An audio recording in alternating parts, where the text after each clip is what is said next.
بسم الله الرحمن الرحيم.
السلام عليكم ورحمة الله وبركاته. إن الحمد لله نحمده ونستعينه ونستغفره ونعوذ بالله من شرور أنفسنا ومن سيئات أعمالنا. من يهده الله فلا مضل له ومن يضلله فلا هادي له. وأشهد أن لا إله إلا الله وحده لا شريك له وأشهد أن محمدا عبده ورسوله صلى الله تعالى عليه وعلى آله وصحبه وسلم تسليما كثيرا. يا أيها الذين آمنوا اتقوا الله حق تقاته ولا تموتن إلا وأنتم مسلمون. يا أيها الناس اتقوا ربكم الذي خلقكم من نفس واحدة وخلق منها زوجها وبث منهما رجالا كثيرا ونساء واتقوا الله الذي تساءلون به والأرحام إن الله كان عليكم رقيبا. يا أيها الذين آمنوا اتقوا الله وقولوا قولا سديدا يصلح لكم أعمالكم ويغفر لكم ذنوبكم ومن يطع الله ورسوله فقد فاز فوزا عظيما. أما بعد فإن خير الحديث كتاب الله وخير الهدي هدي محمد صلى الله عليه وسلم وشر الأمور محدثاتها وكل محدثة بدعة وكل بدعة ضلالة وكل ضلالة في النار. أعوذ بالله من الشيطان الرجيم. بسم الله الرحمن الرحيم. قد أفلح من تزكى. সম্মানিত ভাতৃমণ্ডলী, আল্লাহ পাক রব্বুল আলামিনের সমস্ত প্রশংসা যে আল্লাহ পাক রব্বুল আলামিন আমাদের সৃষ্টি করেছেন এবং আমাদেরকে একমাত্র তাঁর ইবাদত বন্দেগীর জন্যই সৃষ্টি করেছেন।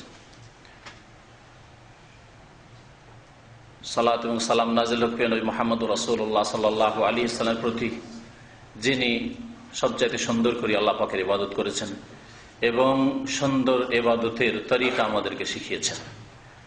নবী করিম সাল্লাল্লাহু আলাইহি ওয়াসাল্লাম যেমন ইবাদত করেছেন দৈহিক ইবাদত, তেমনই ইবাদত করেছেন বাচনিক ইবাদত, তেমনই ইবাদত করেছেন এসবের পূর্বে হৃদয়ের ইবাদত, অন্তরের ইবাদত।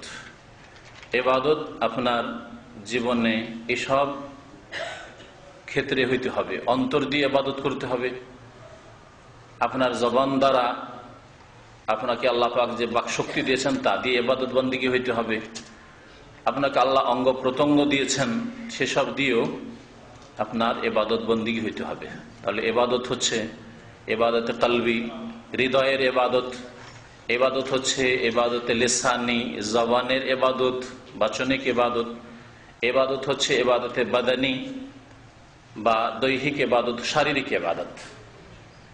এসবগুলি ইবাদত যারা করে তারাই সত্যিকার অর্থে আল্লাহ পাকের বান্দা। তারাই ইসলামে পূর্ণাঙ্গ রূপে প্রবেশ করতে পারবে যার আদেশ আল্লাহ পাক করেছেন।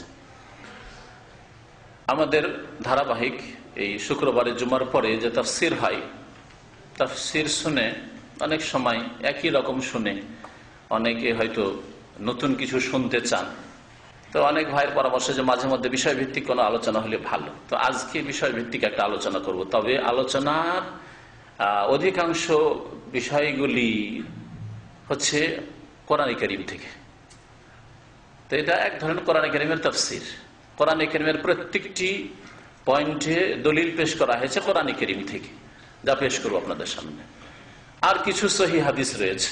আর আমাদের আলোচনা কোরআন এবং হাদিসের বাইরে সাধারণত হয় না, যে শুধুই বলতেই থাকলাম, দেখা গেল 1 ঘন্টা 1.5 ঘন্টার মধ্যে দুটো একটা হাদিস পাওয়া যায় না, আয়াত পাওয়া যায় না। এইরকম বক্তব্য যে আমাদের সমাজে প্রচলিত বক্তব্য, সেই বক্তব্যে আমি বিশ্বাসী নই। সেই বক্তব্য দিয়ে ইসলাহ হবে, মানুষ জাতির সংশোধন হবে, এটা আমি বিশ্বাস করি না। যার ফলে ওই তরিকা আমি ধরিনি। ইচ্ছা করলে হয়তো ওই মার্কেটে যে প্রচলিত তরিকা, সেই তরিকা ধরে পেট ব্যবসা করা যেত, কিন্তু পেট ব্যবসা করা উদ্দেশ্য ছিল না, যার ফলে ওই তরিকা ধরিনি শুরু থেকেই। আরবদের যে তরিকা এখানে আসার পরে দেখলাম কোরআন এবং হাদিস সম্বলিত বক্তব্য 1 ঘন্টা থেকে 1.5 ঘন্টা, এটা অনেক বেশি। এদেশে সারা রাত ব্যাপী জালসা হয় না, আর 3 দিন ব্যাপী সম্মিলন হয় না। কথা দেখেছেন? সৌদি আরবে কোথাও এগুলো হয় না। আমার দেশে 5 দিন ব্যাপী তাফসীরুল কোরআন মাহফিল, 3 দিন ব্যাপী সম্মিলন, ইজতেমা, আর একজন বক্তা উঠলো 5 ঘন্টা ধরে তার একটানা ওয়াজ চলছে। কিন্তু কাজের সময় দেখা যাচ্ছে যে কোনো সংশোধন হচ্ছে না, সমাজের কোনো সংশোধন হচ্ছে না। ছোটকালে আমরাও জলসায় গেছি, বড় হয়েও গিয়েছি, ছাত্র জীবনে গিয়েছি, তো দেখেছি জলসা থেকে, ওয়াজ মাহফিল থেকে লোকেরা ফিরে আসছে আর রাস্তায় গল্প করছে, কেমন লাগলো রে, কেমন লাগলো, খুব ভালো লাগলো, অমুক মৌলানা যে বললেন না, এত সুন্দর সুর, এত মজা লাগলো, আর বলার নেই, খুব মজা লাগলো। এর বেশি কিছুই না। ফজর নামাজও নেই, ওয়াজ মাহফিলতে ফিরে গিয়ে ফজর নামাজও নেই। হালাল হারামের কোনো সংশোধন নেই, যে এতদিন হারাম খাচ্ছিলাম, হারাম কথা বলছিলাম, হারাম দেখছিলাম, আর দেখবো না, আর করবো না, আর শুনবো না, এইসব কোনো সংশোধন নেই। এই জন্য আরব দেশে যে তরিকা, প্রচলিত তরিকা, বেশি লম্বা বক্তব্য নয়, বিষয়ভিত্তিক বক্তব্য, আর সবচেয়ে বেশি মানুষের অন্তরে প্রতিক্রিয়া সৃষ্টি করতে পারে আল্লাহ পাকের কথা, কোরআন কারীমের কথা, আর তার রাসূল সাল্লাল্লাহু আলাইহি সাল্লামের কথা। এই জন্য মানুষ কিসসা কাহিনী দিয়ে আর হাসিয়ে কাঁদিয়ে, একবার হাসিয়ে দিলেন, একবারে জমিয়ে দিলেন, আর একবার কাঁদিয়ে দিলেন, এইরকম ওয়াজ করে মানব জাতির সংশোধন কখনো হয়নি, আর হবে না। এগুলো হচ্ছে উর্দুতে বলে কিসসা কই, কিচ্ছা কাহিনী করা। এইসব করে মানুষকে হাসানো হয়, কাঁদানো হয়, কিন্তু এটি হিদায়াত করা হয় না। হিদায়াত যদি করতে হয়, মানুষকে ফিরিয়ে নিয়ে আসতে হয়, ফিরাতে হবে আল্লাহর দিকে, ফিরাতে হবে আল্লাহ পাকের রাসূলের আদর্শের দিকে। সুতরাং কোরআন এবং হাদিস দিয়ে ফিরাতে হবে, এটা হচ্ছে তার চিকিৎসা। আল্লাহ পাক যেন আমাদের সকলকে তৌফিক দান করেন। আজকের বিষয়বস্তু হচ্ছে আত্মার পরিশুদ্ধি। আত্মার পরিশুদ্ধি, ইসলাহুল কুলুব। অন্তরের সংশোধন কেমন করে হবে? অন্তরের সংশোধন করতে হবে, ইবাদতের সংশোধন করতে হবে, আখলাক চরিত্র ব্যবহারের সংশোধন করতে হবে, তাহলে হবেন সত্যিকার অর্থে মুসলিম। আখলাক চরিত্র সংশোধন করার আগে ইবাদতের সংশোধন করতে হবে। ইবাদতের সংশোধনের পূর্বে অন্তরের সংশোধন করতে হবে, কলবের ইসলাহ করতে হবে। হৃদয়ের, মনের সংশোধন যদি হয়ে যায়, কারণ প্রত্যেকটি কথা বলার ক্ষেত্রে, প্রত্যেকটি কাজ সম্পাদন করার ক্ষেত্রে, ইবাদত হোক অথবা মানুষের সাথে চলাফেরার ক্ষেত্রে আখলাক আচরণ হোক, প্রথম অন্তর কি করে?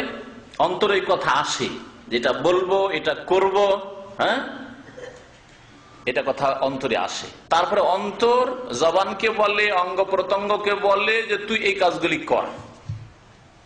কথা বুঝছেন না? আমার যে কোনো কাজ করেন অথবা যে কোনো কথা বলেন, ভালো কাজ অথবা মন্দ কাজ, ভালো কথা অথবা মন্দ কথা, মারামারি করব, গাল দেব, খারাপ জিনিস দেখব, ফিল্ম দেখব, হ্যাঁ, ভালো কাজ করবো, মন্দ কাজ করবো, নামাজ পড়ো, মসজিদে যাব, দিন শিখতে যাব, এগুলি কথা জবানে বলছেন বা কাজে আপনি করছেন। এই যে এখানে এসেছেন, তার আগে অন্তর আপনাকে বলেছে যে আজকে শুক্রবার, জুমার পরে কোরআনের তাফসীর হবে, জুমার পরে ইসলামিক আলোচনা হবে ইসলামিক সেন্টারে। অন্তরে প্রথম এই কথা এসেছে, যার নাম হচ্ছে নিয়ত। অন্তরে এই সংকল্প এসেছে। তারপরে অন্তর আপনার অঙ্গ প্রত্যঙ্গকে ইনফর্ম করছে, জানাচ্ছে। আপনার পাকে বলছে যে তোকে হাঁটতে হবে, আপনার ঘুমকে বলছে যে ঘুম তোকে উঠতে হবে, আজকে তাড়াতাড়ি উঠতে হবে, 9:30 10টায় উঠতে হবে, জুমার নামাজটা পড়তে হবে, জুমা মসজিদ ওখানে জুমার খুতবার অনুবাদ হয়, সেখানে হাজির হইতে হবে, আর তারপরে ওখান থেকে আসর পর্যন্ত তোকে ওখানে গিয়ে দিন শিখতে হবে। এই যে ইবাদতের আমল এসেছেন, ইলম শিখা হচ্ছে ইবাদত, ইসলাম সম্পর্কে জ্ঞান অর্জন করা হচ্ছে ইবাদত। এই উদাহরণ দিয়ে নেন, এটার জন্য প্রথম অন্তরের ইসলাহ হয়েছে, অন্তরে চাহিদা হয়েছে, আগ্রহ জন্মেছে যে আমি দিন শিখব। যার অন্তরে আগ্রহ নেই তার অঙ্গ প্রত্যঙ্গ কখনো দিন শিখার কাছে আসবে না, এলেমের কাছে আসবে না, আমলের কাছে আসবে না। কয়েকদিন আগে একজন বাহরাইনে ট্যাক্সি চালায়, দেশি মানুষ, ভাবে সাবে কথায় বোঝা যাচ্ছে যে আরাম করে আমরা কাস্টমার ছাড়া বাইরের কাস্টমার নিই না, তার মানে বড় পয়সা ইনকাম করে। তো আমি বললাম যে ইসলামিক সেন্টারে কখনো আসেন কি? নতুন মানুষকে এইভাবে হালকা করে দাওয়াত দেওয়া যায়, কারণ বেশি করে চাপ দিলে ও শুনবে না, বরং ওর ঘৃণা জন্মে যাবে, আরো বেশি পাপে লিপ্ত হবে বেচারা মিসকিন। তো বলছেন না, ইসলামিক সেন্টারে কখনো আসেনি। ইসলামিক সেন্টারে কোনো ক্যাসেট বা বক্তব্য বা কোনো বই পড়েছেন, শুনেছেন? বলছেন না, সময় হয় না। আমাকে বলছে, সে আমাকে চেনে না আর কি, যে আমি কেউ নামে চেনে না, কিন্তু কাজে কামে দেখা হয়ে গেছে অনেক জায়গায়। তো আমি পরিচয় না দিয়েই বললাম সময় হয় না। বললাম যে দুনিয়ার যে পয়সার সময় হচ্ছে, ভালোভাবেই বললাম ঠান্ডা করে, সেটা ক্ষণিকের জন্য, দুটো চোখ বন্ধ হয়ে গেলে সব শেষ হয়ে যাবে। কিন্তু আল্লাহ সম্পর্কে, আল্লাহর দিন সম্পর্কে যেটুকু শিখবেন আর যেটুকু আমল করবেন, সেটা দুনিয়াতেও কাজে আসবে, আল্লাহর রহমতের কারণ হবে, রিজিকে বরকত হবে, আর মওতের পরে কবরের জীবনেও কাজে আসবে, হাসরের মাঠেও কাজে আসবে, আর ওই পুলের ওপরেও কাজে আসবে, পুল সেরাতে, আর তারপরে জান্নাতে আপনাকে নিয়ে যাবে। সেটাই সবসময় কাজ দিবে আপনার। শুধু তার জন্য কিছু সময় বের করার চেষ্টা করিয়েন, তার জন্য কিছু সময় বের করার চেষ্টা করিয়েন। ও সাল্লাল্লাহু আলা নবিয়িনা মুহাম্মদ, বাস যথেষ্ট এটুকু নতুন মানুষের জন্য। বা হিদায়াতের মালিক আল্লাহ। কি বলছিলাম? হ্যাঁ, অন্তরে যদি আপনার চাহিদা না থাকি, দিন শিখবো না, দিনের উপর আমল করব না, ভালো কথা বলবো না, তাহলে কখনো আপনার দ্বারা ভালো কাজ হবে না। না ইবাদত হবে, 5 ওয়াক্ত নামাজ হবে, না ভালো আখলাক চরিত্র মানুষের সাথে পেশ করবেন। যদি আখলাক চরিত্র পেশ করেন, কাফের ও মুসলিম পেশ করে দুনিয়ার গরজে, আমার অমুকের সাথে, অমুক জাতির সাথে লেনদেন, কূটনৈতিক সম্পর্ক আছে, সুতরাং তার সাথে আমাকে ভালো আদান প্রদান, টেকনিকটা এটা ঠিক রাখতে হবে, কারণ নিতে হবে, দিতে হবে।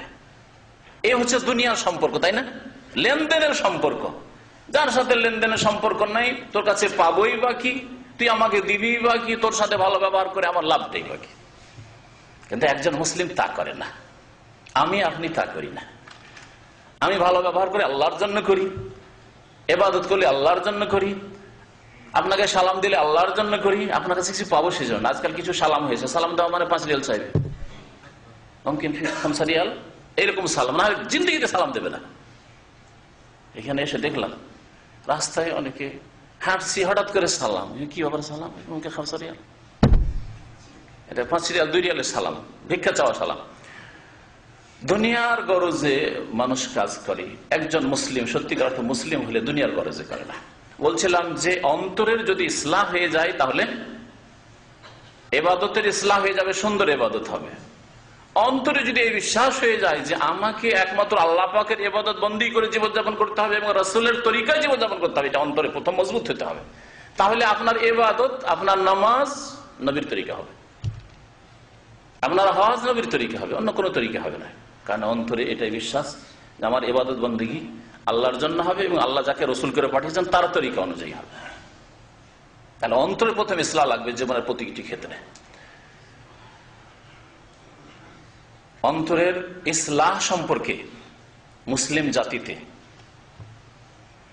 একটি তরিকা প্রচলিত হয়েছে, যেটা হচ্ছে সুফিবাদ, মানুষের কাছে প্রচলিত। সুফিবাদ প্রথম মুসলিম সমাজে যে ছড়িয়েছে, ধীরে ধীরে ধীরে ধীরে ধীরে ছড়িয়েছে, তারা কিন্তু ভালো লেবেল লাগিয়ে ছড়িয়েছে যে আমরা মানুষের অন্তরের ইসলাহ করতে চাই।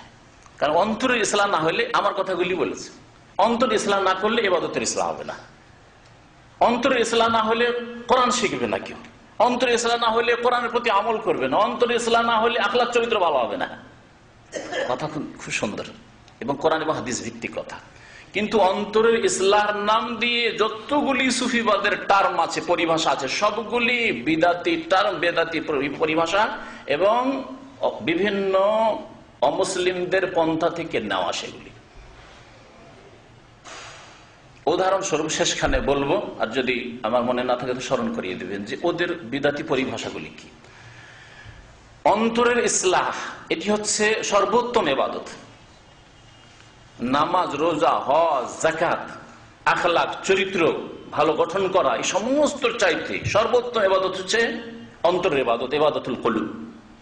অন্তরের ইবাদত আছে যেমন আপনার অঙ্গ প্রত্যঙ্গের ইবাদত আছে, সিজদা ইবাদত, রুকু ইবাদত, কেরাত ইবাদত, তেলাওয়াত ইবাদত, তাসবিহ ইবাদত, আল্লাহর প্রশংসা করা, মুখে আলহামদুলিল্লাহ বলছেন ইবাদত। সমস্ত ইবাদতের চাইতে ভালো ইবাদত হচ্ছে অন্তরের ইবাদত, আশরাফুল ইবাদত। ইবাদত যেমন নামাজ নিতে হবে কোরআন সুন্নাহ থেকে, তেমন অন্তরের ইবাদত কোত্থেকে নিতে হবে? কোরআন এবং সুন্নাহ থেকে নিতে হবে, কোরআন এবং হাদিস থেকে নিতে হবে। এই জন্য কোরআনের আয়াতগুলি কোট করেছি যে কোরআনের আয়াতে আল্লাহ পাক রব্বুল আলামিন অন্তরের সাথে সম্পৃক্ত আমলগুলি, কোন আমলগুলির কথা বলেছেন, যে আমলগুলির মাধ্যমে, ওগুলি অন্তরের আমল, আপনার জবানেরও আমল নয়, আমার জবান দিয়ে ওগুলো হয় না, আর আমার হাত পা দিয়ে, অঙ্গ প্রত্যঙ্গ, চোখ দিয়ে, নাক দিয়ে, মুখ দিয়ে হয় না, বরং সেগুলি হয় কলব দিয়ে, হৃদয় দিয়ে।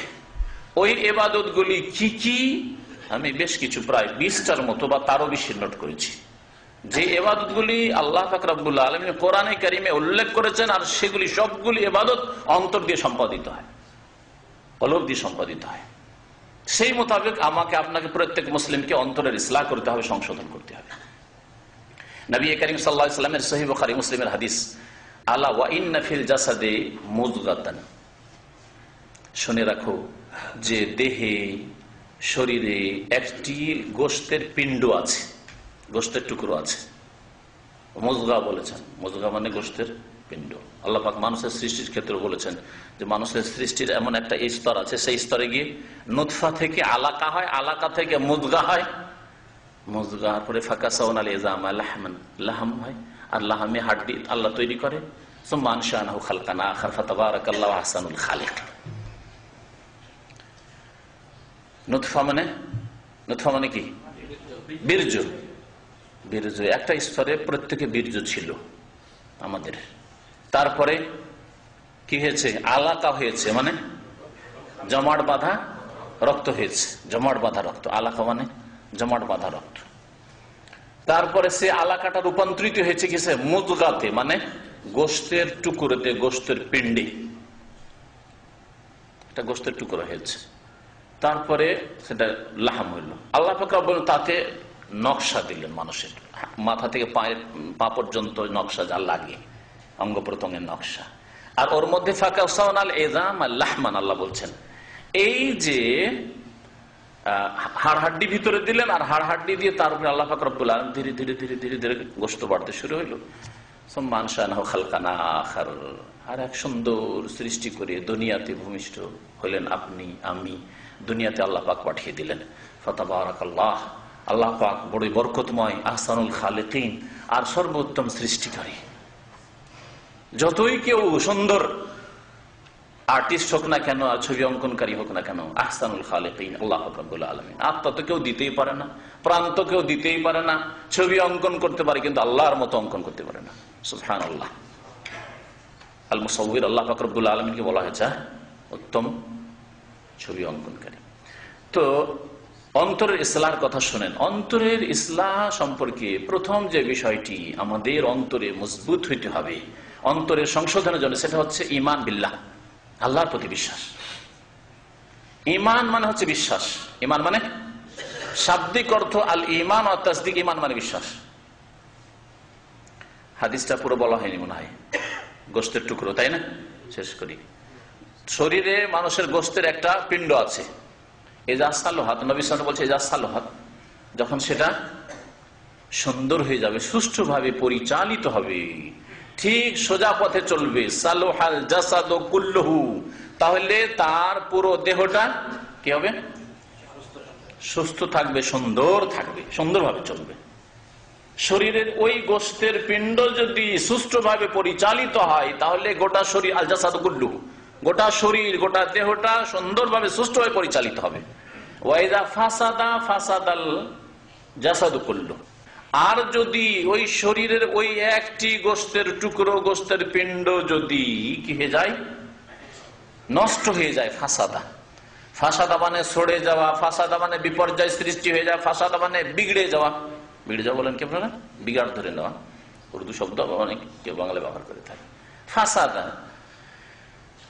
যদি তাতে বিগাড় সৃষ্টি হয়ে যায়, তাতে যদি বিপর্যয় সৃষ্টি হয়ে যায়, তার যদি অধঃপতন হয়ে যায়, সেটা যদি নষ্ট হয়ে যায়, সরে যায়, যদি ওই ফাসাদা, ওই গোশতের একটা পিণ্ড যদি সরে যায়, সরা পচা হয়ে যায়, ফাসাদাল জাসাদু কুল্লুহু, তাহলে গোটা শরীর সরে পচে যাবে, গোটা শরীর সরে পচে যাবে।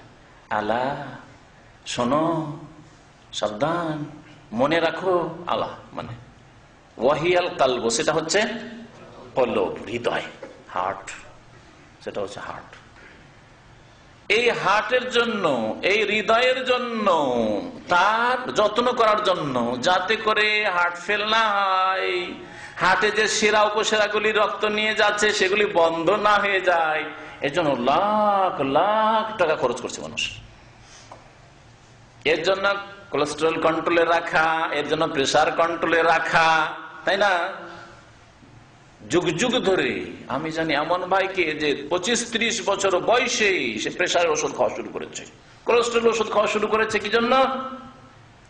এই হার্টের শারীরিক দিক থেকে হার্টটাকে সুরক্ষিত করার জন্য, আধ্যাত্মিক দিক থেকে নয়। বাঁচবে হয়তো 70 বছর, 80 বছর, এখন তার বয়স 50-এর উপরে চলে গেছে, হয়তো 60-এর কাছাকাছি। তাকে জানি 25-30 বছর বয়স থেকে সে হাই প্রেসারের ওষুধ খায়। কিসের জন্য? এই হার্ট ফেল না হয়ে যায়। আমি এই জন্য না, তার মানে শরীর বাঁচাবার জন্য। ওই হার্ট ফেল হইলে আমার মত হয়ে যাবে, সেই জন্য জান বাঁচাবার জন্য কত চেষ্টা মানুষের, কিন্তু তার ঈমান বাঁচাবার জন্য, তার আধ্যাত্মিকতার উন্নতির জন্য চেষ্টা আছে কিনা, এটা হচ্ছে জিজ্ঞাসার বিষয়। এটা হচ্ছে সবার কাছে জিজ্ঞাসার বিষয়। যদি সেই দিক থেকে কলম মরে যায়, হার্ট ফেল হয়ে যায়, আধ্যাত্মিকতার দিক থেকে, রুহানিয়াতের দিক থেকে যদি হার্ট ফেল হয়ে যায়, তাহলে দুনিয়া ধ্বংস, আখিরাত ধ্বংস, জাহান্নামের ইন্ধন। এত সুন্দর চেহারা, এত সুন্দর হাত পা, এত খেদমত করলেন এই শরীরের, লোশন দিয়ে আর ক্রিম দিয়ে, জাহান্নামে জ্বলবে। সুবহানাল্লাহ, জাহান্নামে জ্বলবে যদি এর ইসলাহ না করেন। তো কলবের ইসলাহ করতে হবে। তাহলে আল্লাহ ওয়াহিয়াল কালব, সেটা হচ্ছে কলব। এই কলবের ইসলাহ প্রথম পদক্ষেপ হচ্ছে কি বললাম? ঈমান বিল্লাহ, আল্লাহর প্রতি ঈমান। আল্লাহর প্রতি ঈমান, ঈমান মানে বিশ্বাস, এটা হচ্ছে শাব্দিক অর্থ, আল ঈমান ওয়া তাসদীক। তবে ভাব অর্থ সম্পর্কে মুহাদ্দিসিনে কেরাম, উলামায়ে কেরাম, আইম্মায়ে কেরাম বলেছেন যে ঈমান 3টি জিনিসের সমষ্টির নাম। কারণ তাদের কাছে ঈমান মানে শরীয়তি ঈমান হইতে হবে, শুধু শাব্দিক অর্থের ঈমান নয়। শরীয়তি ঈমান হচ্ছে প্রথম আত-তাসদীক বিল কলব, অন্তর থেকে বিশ্বাস করা, অন্তর থেকে বিশ্বাস করা। ওয়াল ইকরার বিল লিসান, আর এই জবান দিয়ে, আপনার বাকশক্তি দিয়ে স্বীকার করা, অঙ্গীকার করা যে আল্লাহ তোমাকে মানলাম, তোমার দিনকে মানলাম, তোমার কালেমা মানলাম, তোমার নামাজ মানলাম। আল ইকরার বিল লিসান। ওয়াল আমাল বিল আরকান, আর অঙ্গ প্রত্যঙ্গ দিয়ে আমল করা, কাজে পরিণত করা, যা বিশ্বাস করেছেন, যার কথা স্বীকার করেছেন, অঙ্গীকার করেছেন, তার বাস্তবায়ন করা। এই 3টি জিনিসের সমষ্টির নাম হচ্ছে ঈমান। এটা হচ্ছে শরীয়তের পরিভাষায়। আর শাব্দিক অর্থ ঈমানের বিশ্বাস করা। তো প্রথম বিশ্বাস লাগবে। বিশ্বাস কি দিয়ে হয়? মুখ দিয়ে, চোখ দিয়ে, কান দিয়ে। কান দিয়ে শোনা হয়, চোখ দিয়ে দেখা হয়, জবান দিয়ে বলা হয়, জিহ্বা দিয়ে স্বাদ গ্রহণ করা হয়, হ্যাঁ, হাত দিয়ে ধরা হয়, পা দিয়ে হাঁটা হয়। তাহলে প্রত্যেকটি অঙ্গের একটা করে ওজিফা মানে ডিউটি আছে, বা একাধিক ডিউটি আছে। অনেক সময় একটি অঙ্গ একাধিক কাজ করে। সেই রকমই কলব যে একটি শরীরের একটা গোশতপিণ্ড, তার কি আছে? বেশ কিছু কাজ আছে, আমালুল কুলুব, কাজ আছে, ডিউটি আছে। প্রথম বিশ্বাস করা, বিশ্বাস করতে হবে। এই বিশ্বাস এত অটল বিশ্বাস হবে, এত অকাট্য বিশ্বাস হবে, দৃঢ় বিশ্বাস হবে, যে বিশ্বাস কেউ যেন কেড়ে না নিতে পারে। এই বিশ্বাস যেন কিছু রিয়াল ডলার দিয়ে বিক্রি না হয়ে যায়, কারো ভয়ে যেন হারিয়ে না যায়। কারণ ইমান, দুর্বল মানুষদের ইমান তো এরকমই, 25-50 হাজার টাকা দিয়ে কিনে নিতে পারবে। 25-50 হাজার, 10 রিয়াল 5 রিয়ালের জন্য 10-5টা রিয়াল হবে। ওই সময় নামাজের সময়খানে নামাজ বাদ দিয়েও 10-5 রিয়ালের পিছনে পড়ে আছে, তো 5 রিয়ালে ওর ইমান বিক্রি, ঠিক না? কফিলের একটা ধমক বা মদিরের একটা ধমক, তোর এইসব কাজ করা যাবে না, এত টাইম নেই, কাজ কর, ওতে শেষ, না হলে খরচ। একটা ধমকে শেষ। মারেরও ধমক দেয়নি, হত্যা করে দেওয়ারও কেউ ধমক দেয়নি। একটু উদাহরণ দিলাম, এইরকম বহু ধমক হইতে পারে। আপনার কোন নেতার ধমক হইতে পারে, কোন সন্ত্রাসীর ধমক হইতে পারে। একটা ধমক ইমান কেড়ে নিল, একটা ধমকে পূজার চাঁদা আর মাজারের চাঁদা নিয়ে নিল। মাজারের চাঁদা না দিলে গ্রামে বাস করতে পারবে না, পূজার চাঁদা না দিলে দেশে বাস করতে পারবে না। ইমান কেড়ে নিল এক ধমকে। এখনো মার খাননি, এখনো দাঁত শহীদ হয়নি। নবীর এই সুন্নতের আমল করেনি, খালি মিষ্টি সুন্নতের আমল করতে শিখেছেন। তিতা সুন্নতের উপর আমল করতে হবে বা আমল করার ঝুঁকি নিতে হবে, তখন আল্লাহ বাঁচাবে, যেমন বাঁচিয়েছেন নবী করিম সাল্লাল্লাহু আলাইহি ওয়াসাল্লাম, তাই না? আল্লাহর প্রতি এইরকম বিশ্বাস, যে বিশ্বাস কেউ করে নিতে পারে। আল্লাহ পাক ইমানের কথা কোরআনে, সুবহানাল্লাহ, কোরআনে আসল বিষয় হচ্ছে ইমান, তাই না? আল্লাহ শুরুই করেছেন আল্লাযীনা ইউমিনুনা বিল গায়ব, ইউমিনুন, ইমান দিয়ে শুরু করেছেন ইমানের কথা। সূরা আসর, ইন্নাল ইনসানা লাফি খুসর ইল্লাল্লাযীনা আমানু, ইমান দিয়ে শুরু করেছেন। ইমান, ইমান কতবার আল্লাহ কোরআনে কারীমে বলেছেন ইমানের কথা। আল্লাহ বলেছেন আল্লাযীনা আমানু বিল্লাহি ওয়া রাসূলিহি, যারা বিশ্বাস করবে আল্লাহর প্রতি এবং রাসূলগণের প্রতি, উলাইকা হুমুস সিদ্দীকুন, ওরাই হচ্ছে উলাইকা হুমুস সিদ্দীকুন, এরাই হচ্ছে সিদ্দীক, মহাসত্যবাদী। আমাদের সমাজে আল্লাহর ওলির যে ধারণা আছে, একটা ভুল ধারণা সংজ্ঞায়, যে আল্লাহর ওলি কারা। আল্লাহর ওলি সত্যিকার অর্থে আম্বিয়া রসুলগণ, মানে আল্লাহর বন্ধু। আর তারপরে মহাসত্যবাদী যারা সিদ্দিক, আবু বকরের মতো সিদ্দিক, ওমরের মতো সিদ্দিক, উসমানের মতো সিদ্দিক, আলীর মতো সিদ্দিক, হাসান হোসেনের মতো সিদ্দিক, তারা আম্বিয়া রসুলগণের পরে সাহাবায়ে কেরাম রাদিয়াল্লাহু তাআলা আজমাইনদের মতো সিদ্দিক। ও শুহাদা, যারা শহীদ, যারা পরোয়া করেন আমার রক্ত যাক কিন্তু ইসলাম জিন্দা হোক। আর ওয়াসসালিহিন, আল্লাহ সৎকর্মশীলদের কথা বলেছেন। কয় শ্রেণীর কথা আল্লাহ বলেছেন আয়াত মনে আছে? ওমাইয়ুতিল্লাহি ওয়া রাসূলাহু ফাউলাইকা মাআল্লাযীনা আনআমা আল্লাহু আলাইহিম মিনান নাবিয়্যিনা, নবীগণ, ওয়াস-সিদ্দীকিনা, সিদ্দীকগণ, ওয়াশ-শুহাদা, আর শহীদগণ বা ওলামাগণ। শুহাদার দুটি তাফসীর করা হয়েছে। শুহাদা আল্লাহ পাকের ওয়াহদানিয়তের সাক্ষী, আউলুল ইলম ওলামায়ে কেরামদের তাফসীরে ওটাও আছে, আর যারা শহীদ হয়েছে তারা। আর ওয়াসসালিহিন, আর যারা সৎকর্মশীল, আলেমও নয় আর শহীদ হইতে পারেনি, কিন্তু নেক আমল অবশ্যই বেশি বেশি করে, কখনো ফরজ ওয়াজিবে ঘাটতি হয়নি, কখনো হারাম নাজায়েজ কাজ করেনি, অতিরিক্ত সুন্নত মুস্তাহাব কাজের জন্য সচেষ্ট, তাহাজ্জুদের জন্য সচেষ্ট, নফল সিয়ামের জন্য, সোমবার বৃহস্পতি রোজার জন্য, মাসে 3টি রোজার জন্য সচেষ্ট, নফল হজ ওমরার জন্য সচেষ্ট। একবার জিন্দেগিতে হজ করলাম, ওমরা করলাম, আর নয়, এরকম নয়। সালেহীন, সৎকর্মশীল, হালাল ছাড়া হারাম ভক্ষণ করে না, হারাম উপার্জন করে না, সালেহীন তারা। আল্লাহ সবগুলিকে আল্লাহ পাকে, এগুলি হচ্ছে ওলি। আল্লাহ বলছেন যারা ঈমান নিয়ে আসবে আল্লাহর প্রতি, রাসূলগণের প্রতি, তারাই তো সিদ্দিক। ওয়াশ-শুহাদা, তারাই তো শুহাদা, ওলামা বা শহীদগণ, ইনদা রাব্বিহিম, তাদের রবের নিকট, লাহুম আজরুহুম ওয়া নূরুহুম, তাদের জন্য মহা পুরস্কারও রয়েছে, আজর আল্লাহর কাছ থেকে, ওয়া নূরুহুম, তাদের জন্য আলো রয়েছে, নূর রয়েছে। দেখেন আল্লাহ নূর দেবেন তাদেরকে। এই নূর কোন নূর? নবীকে নূর বানিয়ে দিলেন বিদ্যার্থীরা। আল্লাহ তো তাদেরকে বলছে তাদের নূর আছে। এই কোন নূর আছে? প্রত্যেক মুমিনের কাছে, যারা আল্লাহ এবং রাসূলে বিশ্বাসী, তাদের কাছে নূর রয়েছে, হেদায়েতের নূর রয়েছে, ঈমানের নূর রয়েছে। ওয়াল্লাযীনা কাফারু ওয়া কাযযাবু বিআয়াতিনা, পক্ষান্তরে যারা মিথ্যা মনে করবে আল্লাহ পাকের বিধিবিধানকে উলাইকা আসহাবুল জাহিম, তার জাহান্নামের অধিবাসী। সূরা হাদীদের আয়াত নম্বর 19। ঈমান সম্পর্কে বিস্তারিত বলতে গেলে এখানে থেকে যাব, তাড়াতাড়ি করে শেষ করি। দ্বিতীয় বিষয় তা হচ্ছে তাকওয়া, সংযমী হওয়া বা সংযত হওয়া, পাপ মুক্ত হওয়া। তাকওয়া মানে বেঁচে থাকা। বেঁচে থাকবেন কি থেকে? বেঁচে থাকবেন আল্লাহ পাকের অসন্তুষ্টির কাজ থেকে। আর আল্লাহ পাকের অসন্তুষ্টির কাজ হচ্ছে ফরজ ওয়াজিব ছেড়ে দেওয়া, হারাম নাজায়েজ কাজ করা। আল্লাহ পাক যা ঘৃণা করেছেন, রাসূল সাল্লাল্লাহু আলাইহি ওয়াসাল্লাম যা ঘৃণা করেছেন, সেসব কাজ করা, এগুলো হচ্ছে আল্লাহ পাকের অসন্তুষ্টির কাজ। তাকওয়া বেঁচে থাকা, বেঁচে থাকার গুণ তৈরি করতে হবে। মানুষ কখন বেঁচে থাকে? যখন অন্তর তার বেঁচে থাকে।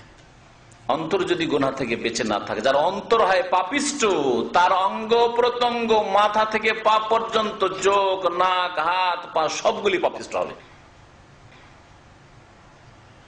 অন্তরকে পাপ মুক্ত করতে হবে। তাকওয়া, নবী করিম সাল্লাল্লাহু আলাইহি ওয়াসাল্লাম এই জন্য বলেছেন আত-তাকওয়া হা হুনা, আত-তাকওয়া হা হুনা, আত-তাকওয়া হা হুনা। অথচ তাকওয়া মানে হাতও গুনাহ থেকে বেঁচে আছে, কাউকে মারেন না আপনি।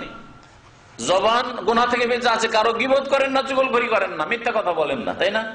পাও গুনাহ থেকে বেঁচে আছে, গুনাহর জন্য কদম বাড়ান না আপনি। চোখ গুনাহ থেকে বেঁচে আছে, কখনো আপনি নোংরা ফিল্ম দেখেন না, মহিলার ছবি দেখেন না, মহিলার দিকে তাকান না। হ্যাঁ, হাত গুনাহ থেকে বেঁচে, কোন মহিলাকে আপন স্ত্রী ছাড়া জিন্দেগিতে স্পর্শ করেননি, করেন না। হাত বেঁচে আছে গুনাহ থেকে, কিন্তু তার আগে অন্তরকে বেঁচে থাকতে হবে। অন্তর যদি বেঁচে না থাকে, যে কোনো সময় হাত, পা, চোখ, নাক গুনার কাজে বেড়ে যাবে। নবী কারীম সাল্লাল্লাহু আলাইহি ওয়াসাল্লাম কি বলছেন? আত-তাকওয়া হা হুনা, তাকওয়া এখানে আছে। তাকওয়া তো অঙ্গ প্রত্যঙ্গেও আছে, কিন্তু আসল তাকওয়া এখানে আছে। এখানে অন্তরে যদি তাকওয়া না থাকে, আল্লাহ ভীরুতা না থাকে, যদি পাপ থেকে বেঁচে থাকার চেষ্টা না থাকে, মেহনত না থাকে, তাহলে হাত পা অঙ্গ প্রত্যঙ্গ কখনো গুনাহ থেকে বাঁচবে না, তাতে কখনো তাকওয়া আসবে না। 3 বার করে রাসূল বলছেন যে তাকওয়া এখানে আছে, তাকওয়া এখানে আছে, তাকওয়া এখানে আছে। শুধু যদি কেউ দাবি করে যে আমার তাকওয়া এখানে আছে, তুমি কি মনে করো? আরে আমি নামাজে না হয় যেতে পারি না, কিন্তু আমি তোমার চাইতে বেশি মুত্তাকি গো, তোমার চাইতে বেশি। এরা আরো বড় শয়তান, এরা আরো বড় শয়তান। কারণ মনে রাখবেন যে আপনার ভিতরে জুমার দিনে যদি আতর ব্যবহার করে এসে থাকেন, গেঞ্জির তলায় উপরে জামা আছে, এগুলি কাপড় চোপড় আছে, আর গেঞ্জির তলাতেও যদি আতর থাকে, পাশে বসলে মানুষ সুগন্ধি পাবে। তাহলে আপনার কলবে তাকওয়া থাকলে অবশ্যই পাশের লোক সুগন্ধি পাবে, নামাজ দেখতে পাবে, রোজা দেখতে পাবে, হজ যাকাত দেখতে পাবে, হালাল রিজিক আপনার উপার্জন দেখতে পাবে, হারাম থেকে বেঁচে থাকা দেখতে পাবে। জিন্দেগিতে দেখতে পায় না, আর বলছেন তাকওয়া আছে অন্তরে। বড়ই মিথ্যুক, বড়ই মিথ্যুক। বহিঃপ্রকাশ অবশ্যই করবে। আমার একটা বক্তব্য অনেক পুরাতন আছে, তাকওয়ার বহিঃপ্রকাশ। আল্লাহ ভীরুতা অন্তরে আছে, সংযত জীবন যাপন করেন, মনে যদি তাকওয়া থাকে, বেঁচে থাকার কামনা থাকে, তাহলে তার বহিঃপ্রকাশ ঘটবে। কথায়, চলা ফেরায়, আপনার আজান হতেই আপনি ব্যতিব্যস্ত হয়ে যান মসজিদে যাওয়ার জন্য। আজান হয়ে গেল, একামত হয়ে যাচ্ছে, বসেই আছেন, নামাজ হয়ে গেল, ঘুমিয়েই থাকলেন, এটাই স্বভাব আপনার। হ্যাঁ, বলছে তাকওয়া আছে আমার অন্তরে। আশ্চর্য কথা, এত বড় মিথ্যা কথা কেন? তাকওয়া, ঈমান এবং তাকওয়ার ভিত্তিতে আল্লাহ পাক রব্বুল আলামিন বলেছেন যে আমি তাদেরকে ওলি, বন্ধু বলে গ্রহণ করব, তাই না? শুনে আল্লাহ পাকের সাথে বলছেন, আল্লাহ শুনে রাখো, ইন্না আউলিয়া আল্লাহ, নিশ্চয় আল্লাহ পাকের যারা ওলি, বন্ধু, দোস্ত, লা খাউফুন আলাইহিম, তাদের কোনো ভয় নেই, তাদের কোনো ভয় নেই, ওয়ালা হুম ইয়াহজানুন, আর তারা চিন্তিত হবে না, তাদের কোনো চিন্তা হবে না, ভয়ও নেই আর চিন্তা হবে না। অনেক সময় বর্তমানে কোনো অসুবিধা নেই, কিন্তু একটা আশঙ্কা করছেন, তখন মানুষ চিন্তায় পড়ে, দুশ্চিন্তায় পড়ে যায়। আগামী তো কোনো চিন্তা করবে না, এখনো কোনো ভয় নেই। যদি আল্লাহ পাকের ওলি হও। আল্লাহ পাকের ওলি কারা? আল্লাহ বলছেন তারপরের আয়াতে, আল্লাযীনা আমানু ওয়া কানু ইয়াত্তাকুন, যারা ঈমান নিয়ে এসেছে, বিশ্বাস করেছে, ওয়া কানু ইয়াত্তাকুন, আর তারা গুনাহ থেকে বেঁচে থাকতো, সংযত জীবন যাপন করত। লাহুমুল বুশরা ফিল হায়াতিদ দুনিয়া, তাদের জন্য ইহজগতে সুসংবাদ রয়েছে। আল্লাহ দুনিয়াতেও সুসংবাদ দেবে। দুনিয়াতে সুসংবাদ দুইটি। দেখি কারো জানা আছে কিনা। আল্লাহ ভালো মানুষদেরকে, যারা মুমিন মুত্তাকি, তাদেরকে দুটি সুসংবাদ দেবেন দুনিয়াতে। কি? দুনিয়াতে আল্লাহ জান্নাত দেবেন না? দেবেন। দুনিয়াতে সেই জান্নাত পাওয়া যাবে না, কিন্তু মনের জান্নাত আছে, মনের তৃপ্তি, মনের শান্তি। এটা বড় জান্নাত, কিন্তু এটা আছে একজন মুমিন মানুষের।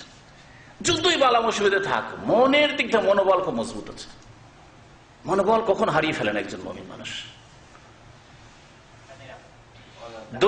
দুনিয়ার সুসংবাদ কি? দুটো বলতে হবে না? হ্যাঁ, ভালো স্বপ্ন, মাশাআল্লাহ, একটা মনে আছে, মাশাআল্লাহ। ভালো স্বপ্ন দেখবেন, আল্লাহ একটা সুসংবাদ। কারণ স্বপ্ন দেখলে মানুষ খুশি হয়। ভালো সুসংবাদ, এটা স্বপ্ন দেখলেন, আলহামদুলিল্লাহ, সেটার কয়েকদিন পরে, কয়েক মাস পরে, কয়েক বছর পরে বাস্তবায়ন হচ্ছে, খুশির শেষ থাকবে। টেনশনে ছিলেন, তারপরে হঠাৎ করে একটা স্বপ্ন দেখলেন, সকালে মনটা খুশি। ধরেন একটা উদাহরণ দিই,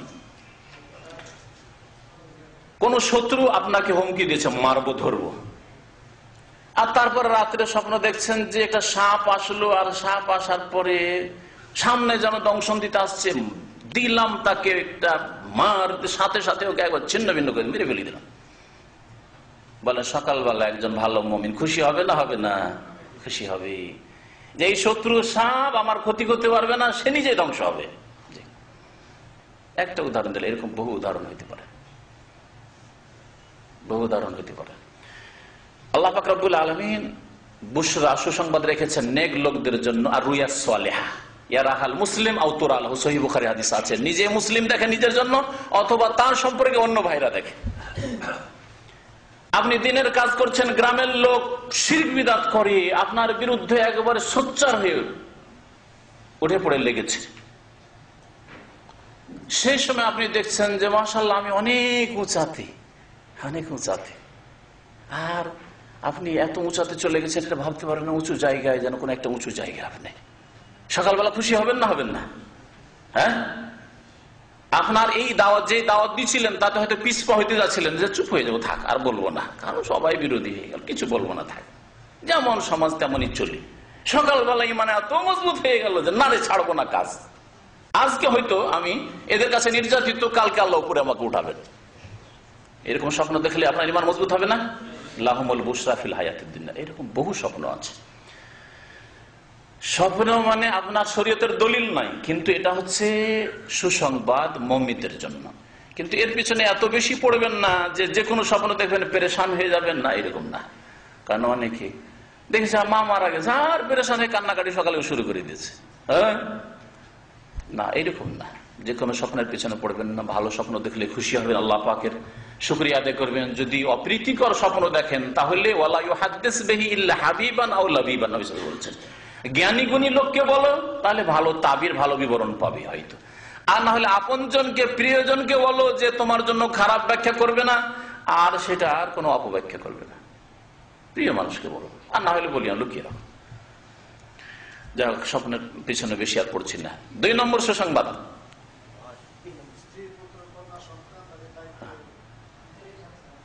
আল্লাহ দায়িত্ব নেবেন। সুসংবাদ চাইছি। আল্লাহ মারা এই আয়াতের তাফসিরে বলেছেন যে সুসংবাদ কি বললেন? না, সুখ্যাতি। আল্লাহ খ্যাতি দেবেন, সুনাম। আপনি যেই কাজ করছেন সেই কাজের উপর, যে পথে আছেন সেই পথের উপর, যে অবস্থায় আছেন সেই অবস্থার উপর মানুষের কাছে সুনাম হচ্ছে। নবী করিম সাল্লাল্লাহু আলাইহি সাল্লামকে সাহাবীরা বলেন, ইয়া রাসূলুল্লাহ, আমরা অনেক সময় তাহাজ্জুদ পড়ি, আমরা অনেক সময় ভালো কাজ, নেক কাজ করি, আর করার পরে মানুষকে দেখি যে আমাদের প্রশংসা করে যে লোকটা খুব ভালো, লোকটা তাহাজ্জুদ গুজার, এই মানুষ খুব ভালো। তা আমাদের ভয় হয়, কি জানি আল্লাহ দুনিয়াতে নগদ নগদ দিয়ে দিল নাকি, আর আখিরাতে কিছুই পাবো না মনে হয়। কারণ মানুষ তো জেনে নিল, আর মানুষ সুনাম করেছে, তার মানে এটাই নগদ প্রতিফল, আর কিছু পাবো না মনে হয় আল্লাহ পাকের কাছে। কত ভয় তাদের, দেখেন, ইবাদত করে ভয়ে ভীত, এরকম অন্তর হইতে হবে। তখন নবী করিম সাল্লাল্লাহু আলাইহি ওয়াসাল্লাম বললেন যে তিলকা বুশরা আজলিল মুমিন, এটা হচ্ছে মুমিনের নগদ নগদ সুসংবাদ। ওই হাদিসে বুশরা শব্দ ব্যবহার হয়েছে। আর এই আয়াতে লাহুমুল বুশরা ফিল হায়াতিদ দুনিয়া, তাদের জন্য সুসংবাদ রয়েছে পার্থিব জগতে। এই যে সুসংবাদ, ভালো মানুষের খ্যাতি হওয়া, সুনাম। ইমানদার মানুষ, পরহেজগার মানুষ যদি হন, তো শত্রু অনেক সময় সুনাম করে যে লোকটা কখনো খারাপ কথা বলতে শুনলাম না, লোকটা তো আমাদের ক্ষতি করেনি, আমরা তো অনেক শত্রুতা করছি ধর্মীয় ব্যাপারে, কিন্তু লোক তো আমার ক্ষতি করেনি, করে আমাদের তো ক্ষতি করে না, করে সুনাম করবে। আর ভালো মানুষ আল্লাহ নেক বান্দারা সুনাম করলে যথেষ্ট। অফিল আখেরা, এবং সুসংবাদ রয়েছে আখেরাতে, পরকালে মওতের সময় সুসংবাদ রয়েছে, ফেরেশতারা সুসংবাদ নিয়ে আসবে। কবরে যখন ওঠানো হবে সুসংবাদ দেবে, আবশের বান্দা আজ সুসংবাদ তোমার জন্য নিয়ে এসেছি। মুনকার নাকির শাস্তি নিয়ে আসেনি, আযাব নিয়ে, সুসংবাদ নিয়ে। হাসরের মাঠে সুসংবাদ দেব, আবশিরু বিল জান্নাতিল্লাতী কুনতুম তুআদুন, আয়াত রয়েছে। ওই জান্নাতের সুসংবাদ নিয়ে যাও যার ওয়াদা করা হয়েছে। জান্নাতের সুসংবাদ, আখিরাতের সুসংবাদ। তারা কারা তাহলে? আল্লাহর ওলি কারা? যার মধ্যে বলেন ঈমান, যে বিশ্বাসী, আর যার মধ্যে তাকওয়া আছে। তাহলে অন্তরের ইসলাহের জন্য ঈমান এবং তাকওয়া প্রথমে লাগবে। তাকওয়া যদি থাকে তাহলে দুনিয়ার কোন বাতিল শক্তি কোনো ক্ষতি করতে পারবে না। খুব বেশি ক্ষতি করলে আপনাকে মেরে দিবে, তো শহীদ হলেন। আল্লামা ইকবাল বলছেন, মারে তো গাজী আর মারে তো শহীদ। মেরে যদি আসতে পারেন আল্লাহর দুশমনকে, তো গাজী হয়ে আসলেন। আর মারেন মানে নিজে যদি মারা যান তাহলে শহীদ হইলেন। শহীদ আপনি এই দুনিয়াদারদের শহীদ না, যাদের নাম শুধু শহীদ দেওয়া হয়েছে, ইসলামের এই শব্দ ব্যবহার করা হয়েছে, বরং আসলে আল্লাহর কাছে শহীদ, ভাগ্যবান। তারপরে আপনার এই শহীদের রক্ত থেকে হাজার হাজার আল্লাহর বীর পয়দা হবে, যারা এই দিনের খেদমত করবে। আপনি কাজটা এক জায়গায় ছেড়ে দিয়ে চলে গেছে। আল্লাহ কাউকে কাজ করে একবারে গন্তব্যস্থানে পৌঁছে দিবেন না, কোন মানুষ, একমাত্র নবী রাসূলগণ ছাড়া, যে আমি সবকিছুই করে নেবো দিনের খেদমত, আর কিছু বাকি থাকবে না পরবর্তীকালে যারা আসবে তাদের জন্য। একটা স্তর পর্যন্ত আপনি পৌঁছাবেন, আর তারপরে আপনার পরে আল্লাহ অন্য বান্দাদের সৃষ্টি করবেন, তাদের দিয়ে আল্লাহ পাক রব্বুল আলামিন বাকি কামটাকে আগে বাড়িয়ে দেবেন।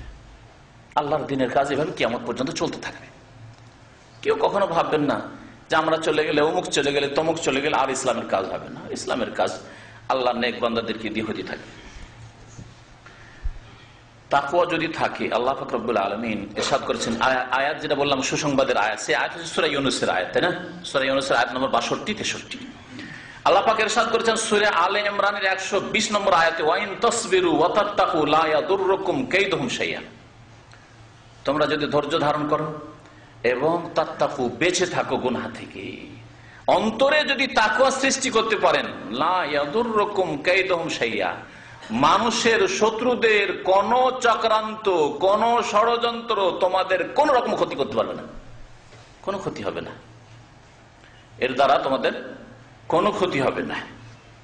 তাহলে দেখেন কত বড় একটা আশ্বাস আল্লাহর পক্ষ থেকে, কত বড় একটা আপনাকে যেন কত বড় একটা সান্ত্বনা দেওয়া হচ্ছে। ধৈর্য ধারণ করো, সাবর, ধৈর্য, অধৈর্য হইও না। আর মানে তাড়াহুড়ো এখনই চাই না, ধৈর্য ধারণ করো। নবী সাল্লাল্লাহু আলাইহি ওয়াসাল্লাম 13 বছর ধৈর্য ধরেছেন। তারপরে এখানে এসে আরো 8 বছর মক্কা বিজয়ের জন্য, 13 8 কত হয়ে যায়, 21 বছর ধৈর্য ধরেছেন। ধৈর্য ধারণ করো, আল্লাহ তাত্তাকু, আর বেঁচে থাকো গুনাহ থেকে। আল্লাহকে কখন নারাজ করে, আল্লাহকে নারাজ করে দিবে আর বলবে যে আমি সম্মানিত হব, আমার দাওয়াত আগে বাড়বে না, বরকত হবে না।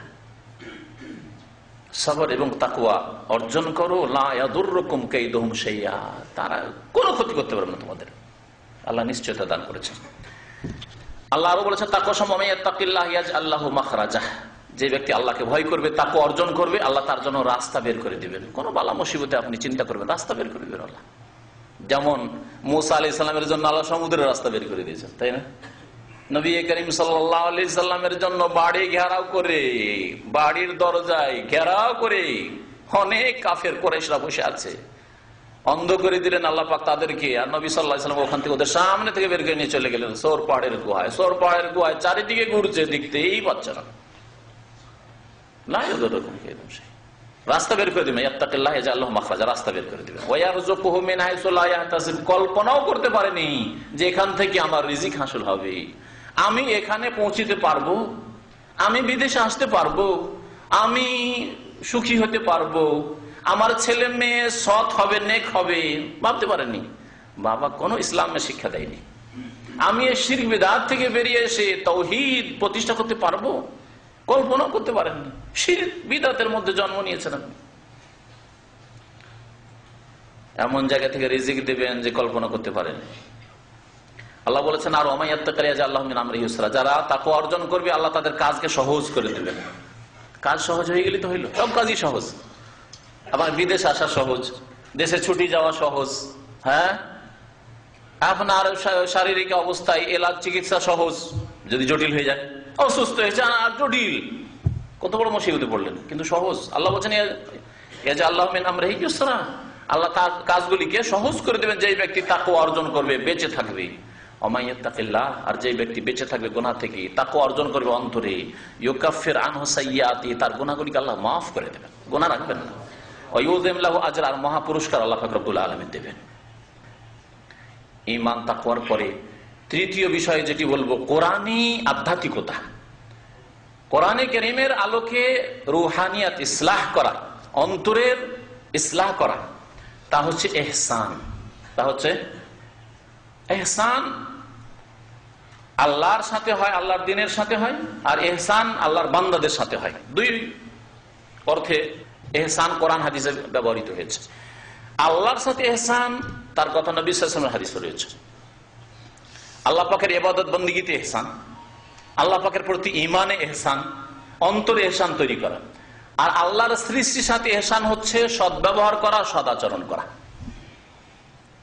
নবী করিম সাল্লাল্লাহু আলাইহি ওয়াসাল্লাম বলেছেন, ইন্নাল্লাহা কাতাবাল ইহসান আলা কুল্লি শাই, আল্লাহ পাক ফরজ করেছেন ইহসান করা প্রত্যেক বস্তুর ক্ষেত্রে। প্রত্যেক বস্তুর ক্ষেত্রে আল্লাহ পাক কি করেছেন? ইহসান করা ফরজ করেছেন।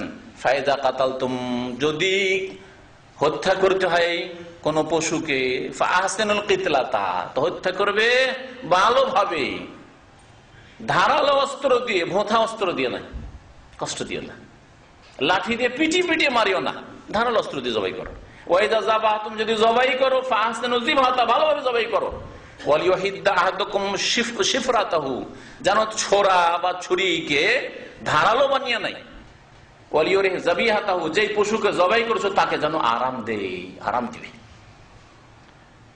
লাঠি দিয়ে পিটিয়ে পিটিয়ে, লোহা মরিচা লেগে আছে, আর তা দিয়ে আপনার গায়ের জোরে শুধু জবাই করেছেন, জায়েজ নয়।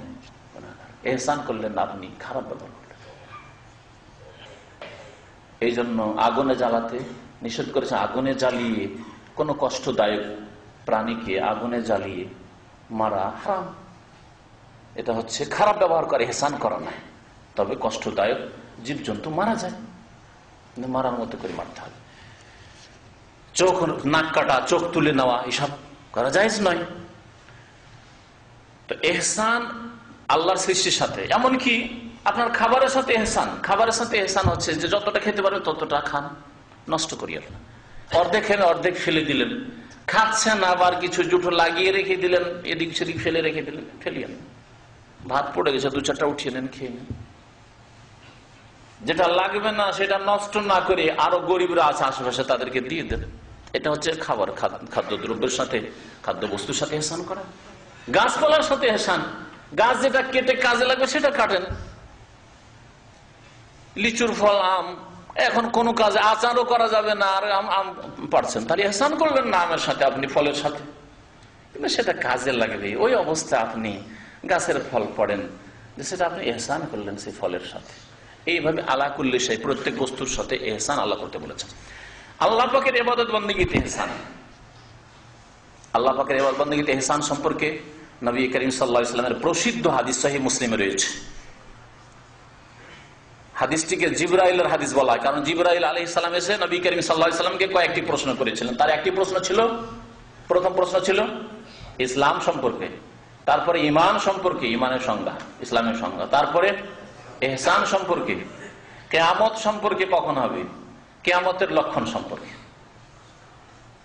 ইহসান সম্পর্কে যখন প্রশ্ন করা, আখবিরনি আনিল ইহসান, জিবরাইল আলাইহিস সালাম জিজ্ঞাসা করলেন, ইয়া রাসূলুল্লাহ, ইহসান সম্পর্কে আমাকে একটু জানান তো, যে ইহসান মানে কি। নবী করিম সাল্লাল্লাহু আলাইহি ওয়াসাল্লাম বলেছেন, আনতা আবুদাল্লাহ কান্নাকা তারাহ ফাইন লাম তাকুন তারা ফাইন্নাহু ইয়ারাক। তুমি আল্লাহ পাকের ইবাদত বন্দেগী করবে এমন ভাবে, কান্নাকা, যেন তুমি তারাহু, তাকে দেখছো, আল্লাহকে যেন দেখে ইবাদত করছো। আল্লাহকে দেখা যায় না, এই জন্য কান্না যেন আল্লাহকে দেখলে যেমন তোমার ইবাদত হোক তেমন যেন তোমার ইবাদত হয়। ফাইনলাম তখন তারা, যদি এইরকম অবস্থা তোমার তৈরি না হয়, এইরকম উচ্চ শিখরের ঈমান তৈরি না করতে পারো, তাহলে ফাইন না হইয়া কমপক্ষে এতটুকু ঈমান মজবুত করো, এমন ভাবে ইবাদত করো যে ফাইন না হইয়া তিনি আল্লাহ তোমাকে প্রত্যক্ষ করছেন, দেখছেন তোমাকে। আল্লাহ দেখছেন, আল্লাহ দেখছেন, আর আপনি আল্লাহ পাকের ইবাদত করছেন। যেমন কোম্পানিতে চাকরি করেন, আর আপনার বস যে ডিউটি করেছেন, ডিউটির সাথে আপনার সামনে এসে হাজির। কাজের কোয়ালিটি কত সুন্দর হবে বলুন তো দেখি, কারণ বেতন বাড়াইতে হবে, এর অন্তরের আন্তরিকতা, অন্তর জয় করতে হবে, মন জয় করতে হবে। হ্যাঁ, এর কাছ থেকে আমাকে অনেক সময় বিফোর টাইম ছুটি নিতে হইতে পারে, 2 বছরের ছুটি, 1 বছরের ছুটি নিতে হবে, আমার কথা একে রাজি রাখতে হবে, তাই না? যার ফলে যেমন এসেছে বস তেমনই সামনে বস, তেমনই কাজ চলছে, মেশিনের মতো কাজ চলছে। আপনি মেশিন না, কিন্তু মেশিনের মতো কাজ করছেন। এটা হচ্ছে সামনে বস চলেছে। সামনে বস আসেনি, বস শুধু অফিসে এসছে, 3 তলাতে বস এসে বসে আছে, আর ওখানে ক্যামেরা নিয়ে বসে আছে, দেখছে, আর আপনি 5 তলার উপর কাজ করছেন। এটা হচ্ছে ফাইন হয়ে রাখ। আপনি তো বসকে দেখতে পান না, কিন্তু আপনি জানছেন যে ক্যামেরার মাধ্যমে বস, আমি দেখে এলাম অফিসে বসে আছো, দেখছে আমাকে, সুতরাং কাজ আমাকে এখনো মজবুত করতে হবে, তাই না? সুবহানাল্লাহ, আল্লাহর জন্য উত্তম দৃষ্টান্ত।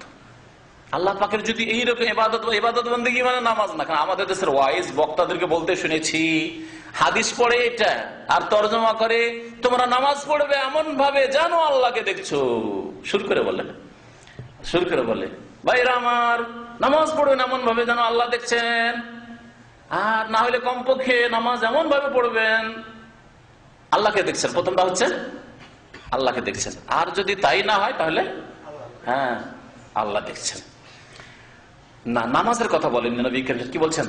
আনতা আবুদাল্লাহ, আনতুসাল্লি বলেননি, আনতা আবুদাল্লাহ।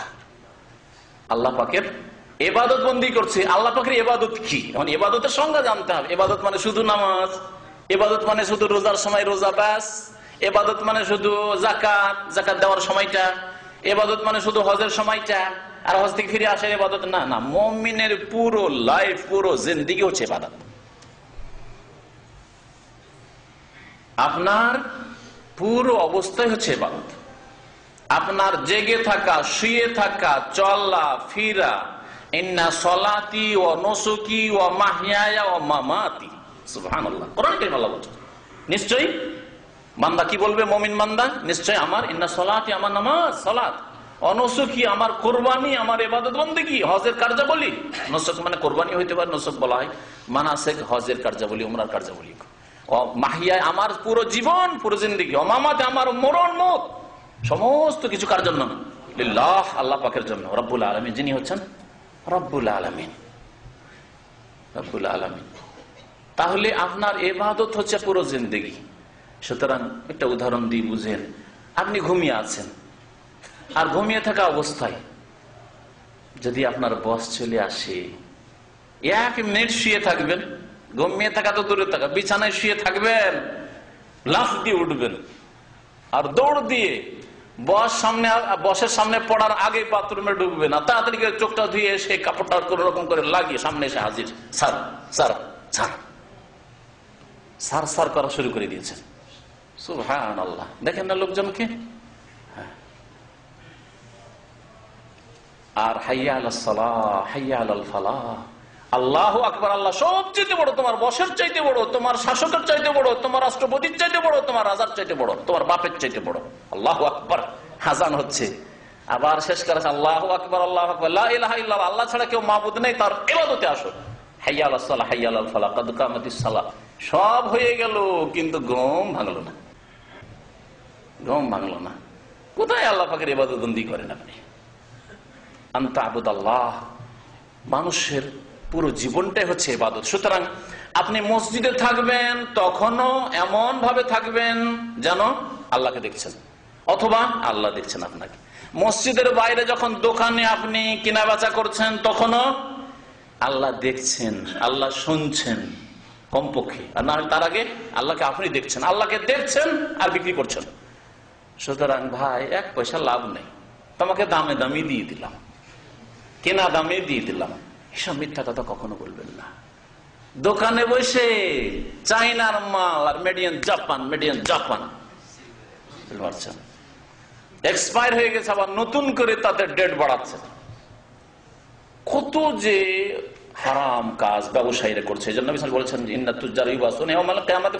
ব্যবসায়ীরা কিয়ামতে পাপিষ্ট ফাজের হয়ে উঠবে, গুনাহগার হয়ে উঠবে। ইল্লা মান বাররা ওয়া সাদাকা, তবে যেই ব্যক্তি নেক কাজ করেছে এবং সত্য বলেছে, নেকির কাজ করেছে ব্যবসা বাণিজ্য দিয়ে, গুনার কাজ করেনি, হারাম কাজ করেনি, মিথ্যা বলেননি, জালিয়াতি করেনি, জি ধোঁকাবাজি করেনি। মান গাশশানা ফালাইসা মিন্না, নবী সাল্লাল্লাহু আলাইহি ওয়াসাল্লাম বলছেন যেই ব্যক্তি ধোঁকা দেবে সে আমার উম্মতের লোক না। শুধু একজন লোক একটু বৃষ্টি হয়েছিল, ভিজে গেছে, তার খাদ্যদ্রব্য জব অথবা গম কিছু বিক্রি করেছিল, ভিজে গেছে, ভিজা গমটাকে নিচে রেখে একটু এদিক ওদিক করে দিয়ে শুকনো গমটাকে, শুকনো জবটাকে উপরে রেখেছে খাদ্যদ্রব্যকে। নবী সাল্লাল্লাহু আলাইহি ওয়াসাল্লাম হাতটা ঢুকিয়ে দেখলেন যে হাতটা ভিজে গেল একটু, কেন রসাল রসাল লাগে কেন? এটা কি? বুঝি ইয়া রাসূলুল্লাহ আসাবাহু বালালুন মিনাস সামা, একটু আগে বৃষ্টি হয়ে গেছিল সেজন্য ভিজে গেছে। নবী সাল্লাল্লাহু আলাইহি ওয়াসাল্লাম চুপ থেকে গেলেন যে তোমার যুক্তি ঠিকই আছে, ভিজে গেছে তুমি করবে কি?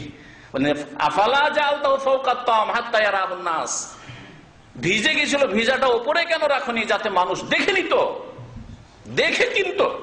তুমি ভিতরে লুকিয়ে রেখেছো ভিজাটা, আর ওপরটা দেখবে খুব সুন্দর জব, খুব সুন্দর গম, খুব সুন্দর খাদ্যদ্রব্য চাউল। মান গাশশানা, তারপরেই বলেছেন মান গাশশানা, যেই ব্যক্তি আমাদেরকে ধোঁকা দেবে, মুসলিম ভাই বোনকে ধোঁকা দেবে, ফালাইসা মিন্না, আমার উম্মতের লোক নাই। চিন্তা করতে পেরেছেন? আর আজকে কত ধোঁকাবাজি হচ্ছে। ছোটকালে মনে আছে আব্বা পাঠাতেন মাঝে মধ্যে চাল কিনতে, 5 কিলো চাল কিনে নিয়ে আসতাম, আর দেখতাম যে আমার আম্মা মেপে দেখছে বাড়িতে যে 5 কিলো আছে কিনা, গিয়ে ছোট বাচ্চাকে ধোঁকা দিয়েছে, দেখা যাচ্ছে 4 কিলো না 4.5 কিলো হচ্ছে। কত যে দাঁড়ি মারে, এটা ছোটকাল থেকে আমার মনে আছে। আজকালকার ব্যবসায়ীরা কত যে দাঁড়ি মারে, সুবহানাল্লাহিল আযীম। কত আগে, আজকে থেকে 40 বছর আগের কথা বলছি, হয়তো 35-40 বছর আগে এইরকম দাঁড়ি মারা ছিল, তা আজকে যে কত দাঁড়ি মারা বেড়েছে, সুবহানাল্লাহ, কত যে বেড়েছে। আল্লাহ এহসান করতে হবে, এহসান। আল্লাহ পাকের ইবাদতে এহসান মানে আপনার পুরো জিন্দগিতে, ঘরে থাকুন, বাইরে থাকুন, নির্জনে থাকুন, এহসান। ঘরে নির্জনে আছেন, ব্লু ফিল্মে কম্পিউটার খুলতে যাচ্ছেন, টিভি চালু করতে যাচ্ছেন, যেন আল্লাহকে দেখছেন। আপনি পারবেন? আপনার বসের সামনে পারবেন, আপনার বাপের সামনে পারবেন, মায়ের সামনে পারবেন, শ্বশুরের সামনে পারবেন? কখনো পারবেন না। সিগারেটটা ধরাইতে পারেন না দেশে? হ্যাঁ, আল্লাহর সামনে আপনি ব্লু ফিল্ম দেখছেন, আল্লাহর সামনে আপনি বিড়ি সিগারেট ধরাচ্ছেন, আল্লাহর সামনে আপনি মদ খাচ্ছেন, আল্লাহর সামনে আপনি হারাম কাজ করছেন, আল্লাহর সামনে কত কি করছেন, জেনা, ব্যভিচার, কত কি। কান্নাকা তারা, আল্লাহকে তুমি দেখতে পাচ্ছ, এরকম ইবাদত করো, অথবা আল্লাহ দেখছেন। নিজের স্ত্রীর কাছে একটু হাত বাড়াইতে পারেন না, পাশে বসেছিল স্ত্রী, পাশে বসেছিল, আর হঠাৎ করে মা চলে এসে, বাপ চলে এসে ফট করে উঠে দিয়েছেন। আপনার স্ত্রী যদি না উঠে আপনি উঠে যাবেন, লজ্জা লাগছে পাশাপাশি বসে থাকতে, ঠিক না? আমাদের সমাজের লোকেরা এরকম না। অথচ কোন হারাম কাজ করেননি, আপনার স্ত্রী পাশে বসেছিলেন, নাজায়েজ কাজ করেননি, এতেই যদি লজ্জা লাগে, অপর মহিলার পাশে বসে থাকতে পারবেন? ঘরের মধ্যে ঢুকে আছে, আপনার বাপ মা দেখছে, কখনো পারবেন না। তাহলে রব্বুল আলামিন যিনি সবসময় দেখছেন, তার সামনে কি করে এটা হইতে পারে?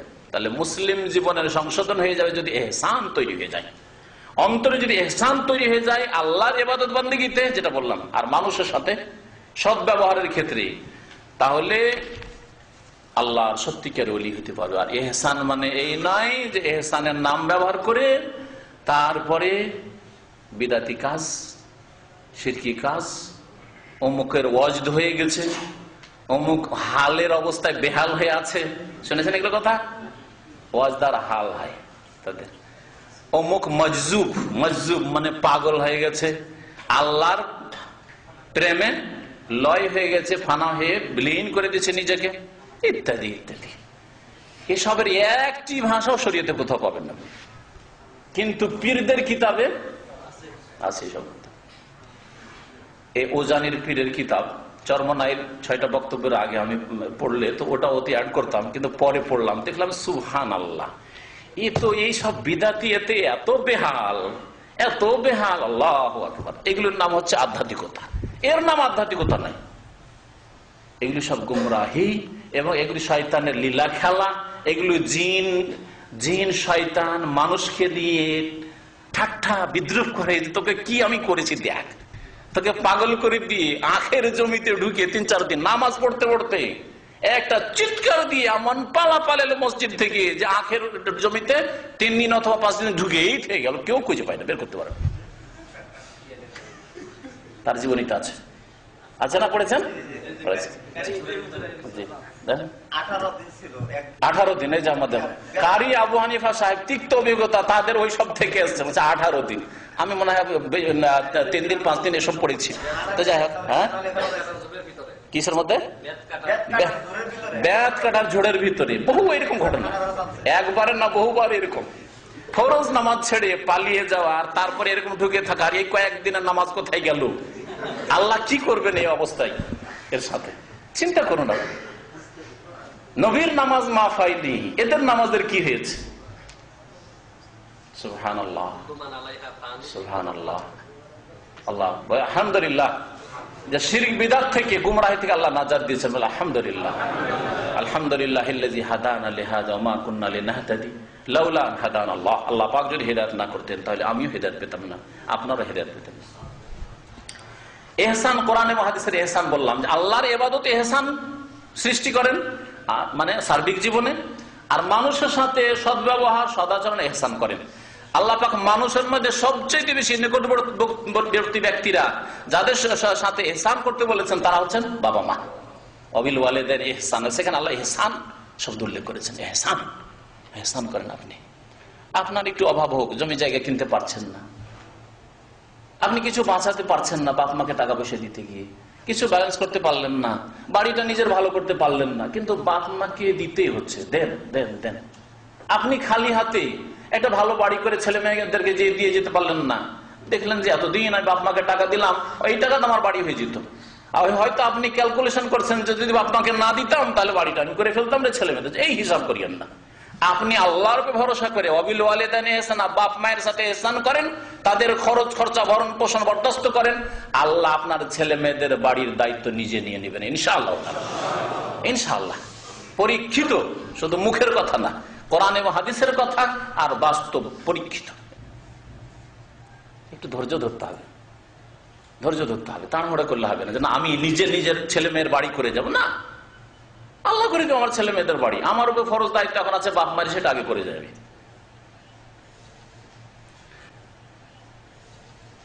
ইহসান সম্পর্কে আরো বহু আয়াত রয়েছে। আল্লাহ পাক রব্বুল বলছেন যে ওয়ালা তুলকু বিআইদিকুম ইলা তাহলুকা, তোমরা নিজেদেরকে বা নিজেদের হাতকে ধ্বংসে পতিত করিও না। ওয়া আহসিনু, আর তোমরা ইহসান করো। ইহসান করো, আল্লাহ বলেছেন। ইহসান নিজের মধ্যে সৃষ্টি করো, অন্তরে সৃষ্টি করো, ইবাদতে ইহসান তৈরি করো, আল্লাহর হকের ক্ষেত্রে আর মানুষের সাথে ইহসান করো। ইন্নাল্লাহা ইউহিব্বুল মুহসিনিন, আল্লাহ পাক মুহসিনিনদেরকে, সৎকর্মশীলদেরকে, যারা ইহসান সৃষ্টি করে ইবাদতে, অন্তরে আর তারপরে মানুষের সাথে, আল্লাহ পাক তাদেরকে ভালোবাসেন। আল্লাহ যাকে ভালোবাসেন তাকে কখনো জাহান্নামে দিয়ে আল্লাহ বরদাস্ত করবেন না, কখনো জাহান্নামে দেবেন না, কখনো আল্লাহ আযাব দিবেন না যাকে আল্লাহ ভালোবাসেন। ইন্নাল্লাহা ইউহিব্বুল মুহসিনিন। আয়াত সূরা বাকারা 195 নম্বর আয়াত। আল্লাহ পাক রব্বুল আলামিন যেখানে মাদক দ্রব্য হারাম করেছেন, মদ হারাম করেছেন, সেই আয়াতগুলিতে আল্লাহ পাক ইহসান কথাটি কয়েকবার করে ফিরিয়েছেন। লাইসা আলাল্লাযিনা আমানু ওয়া আমিলুস সালিহাতি জুনাহুন ফিমা তাইমু ইযা মাত্তাকাউ, জাহিলিয়াতের যুগে কুফরের অবস্থায় যদি মদ খেয়ে থাকে, ইসলাম গ্রহণ করেছে, আল্লাহ ধরবেন না, গুনাহ হবে না, মাফ করে দেবেন। এসব কথা আল্লাহ উল্লেখ করার পরে বলছেন ওয়া আমানু ওয়া আমিলুস সালিহ সুম্মা তাকাউ ওয়া আমানু সুম্মা তাকাউ ওয়া আহসানু। সুম্মা তাকাউ, তারপরে শুধু গুনাহ ছেড়েছে নয়, বেঁচে থাকলো, ওয়া আমানু, আর ঈমানের নবায়ন করলো, সুম্মা তাকাউ, তারপরে বেঁচে থাকলো গুনাহ থেকে, ওয়া আহসানু, আর ইহসান করলো। ঈমান, তাকওয়া আর শেষখানে আল্লাহ ইহসানের কথা উল্লেখ করেছেন এই আয়াতে। ইহসান, সৎকর্মশীল হইতে হবে, আল্লাহর হকের ক্ষেত্রে সৎকর্মশীল হইতে হবে, আর মানুষের সাথে সৎকর্মশীল হইতে হবে, ভালো আচরণ করতে হবে। আল্লাহু ইউহিব্বুল মুহসিনিন। আল্লাহ পাক রব্বুল আলামিন ইব্রাহিম আলাইহিস সালাম আল্লাহর খলিল, অন্তরঙ্গ বন্ধু, তার চাইতে বড় বন্ধু আর মুহাম্মদ রাসূলুল্লাহ সাল্লাল্লাহু আলাইহি ওয়াসাল্লামের চাইতে বড় বন্ধু আল্লাহ পাকের কেউ নাই, তাই না? এই দুই খলিল আল্লাহ পাক রব্বুল আলামিন। আল্লাহ পাক ইব্রাহিম আলাইহিস সালামকে বলছেন যখন ছেলেকে জবাই আল্লাহর আদেশ মানার জন্য করতে শুরু করেই দিলেন, আর তিনি ভাবছেন আমি তো দিলাম জবাই করে ছেলে, কিন্তু আল্লাহ জান্নাত থেকে দুম্বা পাঠিয়ে দুম্বা জবাই হলো, আর ছেলেকে আল্লাহ ফেরেশতার মাধ্যমে সরিয়ে নিলেন। ছেলে পাশে দাঁড়িয়ে আছে আর দুম্বা জবাই হয়ে গেছে। আল্লাহ বলছেন কাদ সাদ্দাকতা রুয়া ইন্না কাযালিকা নাজজিল মুহসিনিন। হে ইব্রাহিম, তুমি তোমার স্বপ্নকে বাস্তবায়িত করে দেখিয়ে দিয়েছো, সত্য করে দেখিয়ে দিয়েছো। তুমি একথা ভাবিও না যে আল্লাহ তুমি তো স্বপ্নে দেখালে নবীকে, আর নবীর স্বপ্ন হচ্ছে ওহী, আমার স্বপ্ন আপনার স্বপ্ন ওহী না। কার কথা শুনলাম কিছুদিন আগে বললো যে কে নাকি স্বপ্ন দেখেছে, এই 2-3 দিন আগে বললো এক জাহিল স্বপ্ন দেখেছে বাংলাদেশে যে তুমি তোমার স্ত্রীকে তালাক দিয়ে দাও। এক শয়তান এসে, জিন শয়তান এসে রাত্রে স্বপ্ন দেখাচ্ছে তোমার স্ত্রীকে কি করো, তালাক দিয়ে দাও। আর আরেকটা কি স্বপ্ন দেখেছে, সকালে উঠে স্ত্রীকে 1 তালাক 2 তালাক 3 তালাক। কয়েকদিন আগের ঘটনা মাত্র। শোনা লোকে তার নামটা ভুলে গেছি, কিন্তু আমার শোনা ঠিক আছে আপন দিকে। অনেক সময় অনেক ভাইরে আসে, নাম তো ভুলে যায়, ঘটনা সত্য। বুঝতে পারছেন কত জাহেল। নবী রাসূলগণের স্বপ্ন ছাড়া ভালো স্বপ্ন দেখেন, মন্দ স্বপ্ন দেখেন, আপনার স্বপ্ন আমার স্বপ্ন দলিল নয়, দলিল নয়, ইসলাম নয়। আমাকে শয়তান বিভ্রান্ত করতে পারে, আপনাকে শয়তান বিভ্রান্ত করবে, কখনো স্বপ্নের পিছনে পড়বেন না। তবে যেমনটা এর আগে বললাম, স্বপ্নে যদি পূর্বাভাসটা ভালো লাগে খুশি হবেন, মনের শান্তি, মনের শান্তি, সুসংবাদ, ব্যাস, আর কিছু না, দলিল নাই। ইব্রাহিম আলাইহিস সালাম মনে মনে চিন্তা করতে পারেন যে আল্লাহ হুকুম করেছে আমাকে যে ছেলে জবাই করতে হবে, আর ছেলে জবাই নাই দুম্বা জবাই হয়েছে, তাহলে আরেকবার জবাই করতে লাগতে হয় আমাকে, তাই না? এই ছেলেকে যে কোনো ভাবে, যে কোনো উপায় জবাই করতে হবে। আল্লাহ বলেন কাদ সাদ্দাকতা রুয়া, তুমি স্বপ্নকে সত্য করে দেখিয়ে দিয়েছো। ইন্না কাযালিকা নাজজিল মুহসিনিন, আমি আল্লাহ এইভাবেই সৎকর্মশীলদেরকে, মুহসিনদেরকে প্রতিদান দিয়ে থাকি, বদলা দিয়ে থাকি। আর তুমি মুহসিনদের অন্তর্ভুক্ত। আম্বিয়া রাসূলগণ, আল্লাহর খলিলগণ, আল্লাহর ওলিগণ, তারা মুহসিনদের অন্তর্ভুক্ত। কিন্তু আল্লাহর ওলি কে আল্লাহ বলবেন না, আপনি বলবেন? তাহলে অমুক পীর আল্লাহর ওলি ছিলেন, আপনার কাছে দলিল কি? সাহাবায়ে কেরাম আল্লাহর ওলি ছিলেন, এর দলিল আছে। রাদিয়াল্লাহু আনহুম ওয়া রাদু আনহু, আল্লাহ বলেছেন। মুহাজিরিন আনসারদের কথা আল্লাহ উল্লেখ করে বলছেন আল্লাহ রাজি হয়ে গেছেন তাদের উপর, আর তারাও আল্লাহর কাছে পেয়ে রাজি হয়ে গেছে, ঠিক না? কিন্তু আমার সম্পর্কে, আপনার সম্পর্কে আপনার সার্টিফিকেট দেওয়ার এই অধিকার কোথায় যে অমুক আল্লাহর ওলি? এটি আল্লাহ সম্পর্কে, আল্লাহর দ্বীন সম্পর্কে মিথ্যা কথা বলা। ওয়া আন তাকুলু আলাল্লাহি মা লা তা'লামুন, বড় কাবিরা গুনাহ। খবরদার কারো সম্পর্কে এরকম, আর বিশেষ করে যারা কোরআন এবং হাদিসের রাস্তা থেকে সরে আছে, ডানে বামে, শিরক বিদআতিয়া, তাদেরকে আল্লাহর ওলি বলা আরো আশ্চর্য, আরো আশ্চর্যের কথা। এক মৌলভী সাহেব কওমি মাদ্রাসা ফারিক, এখানে বলছে যে অমুক পীর আল্লাহর ওলি। সুবহানাল্লাহ, এত বড় মিথ্যা কথা তুমি জানলে কি করে? আল্লাহ কোরআনে একটা আয়াত বলছে আত্তালা আল গায়বা, তুমি গায়েব কি উঁকি মেরে দেখেছো? যে আল্লাহর ওলির লিস্টটা যেখানে আছে ওই লিস্টে দেখেছো যে অমুকের নাম আছে আল্লাহর ওলিতে? আমি তাখাযা ইনদার রহমানে আহাদান, আল্লাহর কাছ থেকে তুমি এরকম প্রতিশ্রুতি নিয়ে এসছো যে তুমি সার্টিফিকেট দিবে আল্লাহর ওলির? কোনোটাই নেই তোমার কাছে। না আল্লাহ তোমাকে অথরিটি দিয়েছে যে সার্টিফিকেট দাও তুমি, আর না তুমি আল্লাহ পাকের লৌহে মাহফুজের লিস্টে আল্লাহর ওলির নাম কার কার আছে দেখে এসছো। আত্তালা আল গায়ব, তাও তো করে আসলে।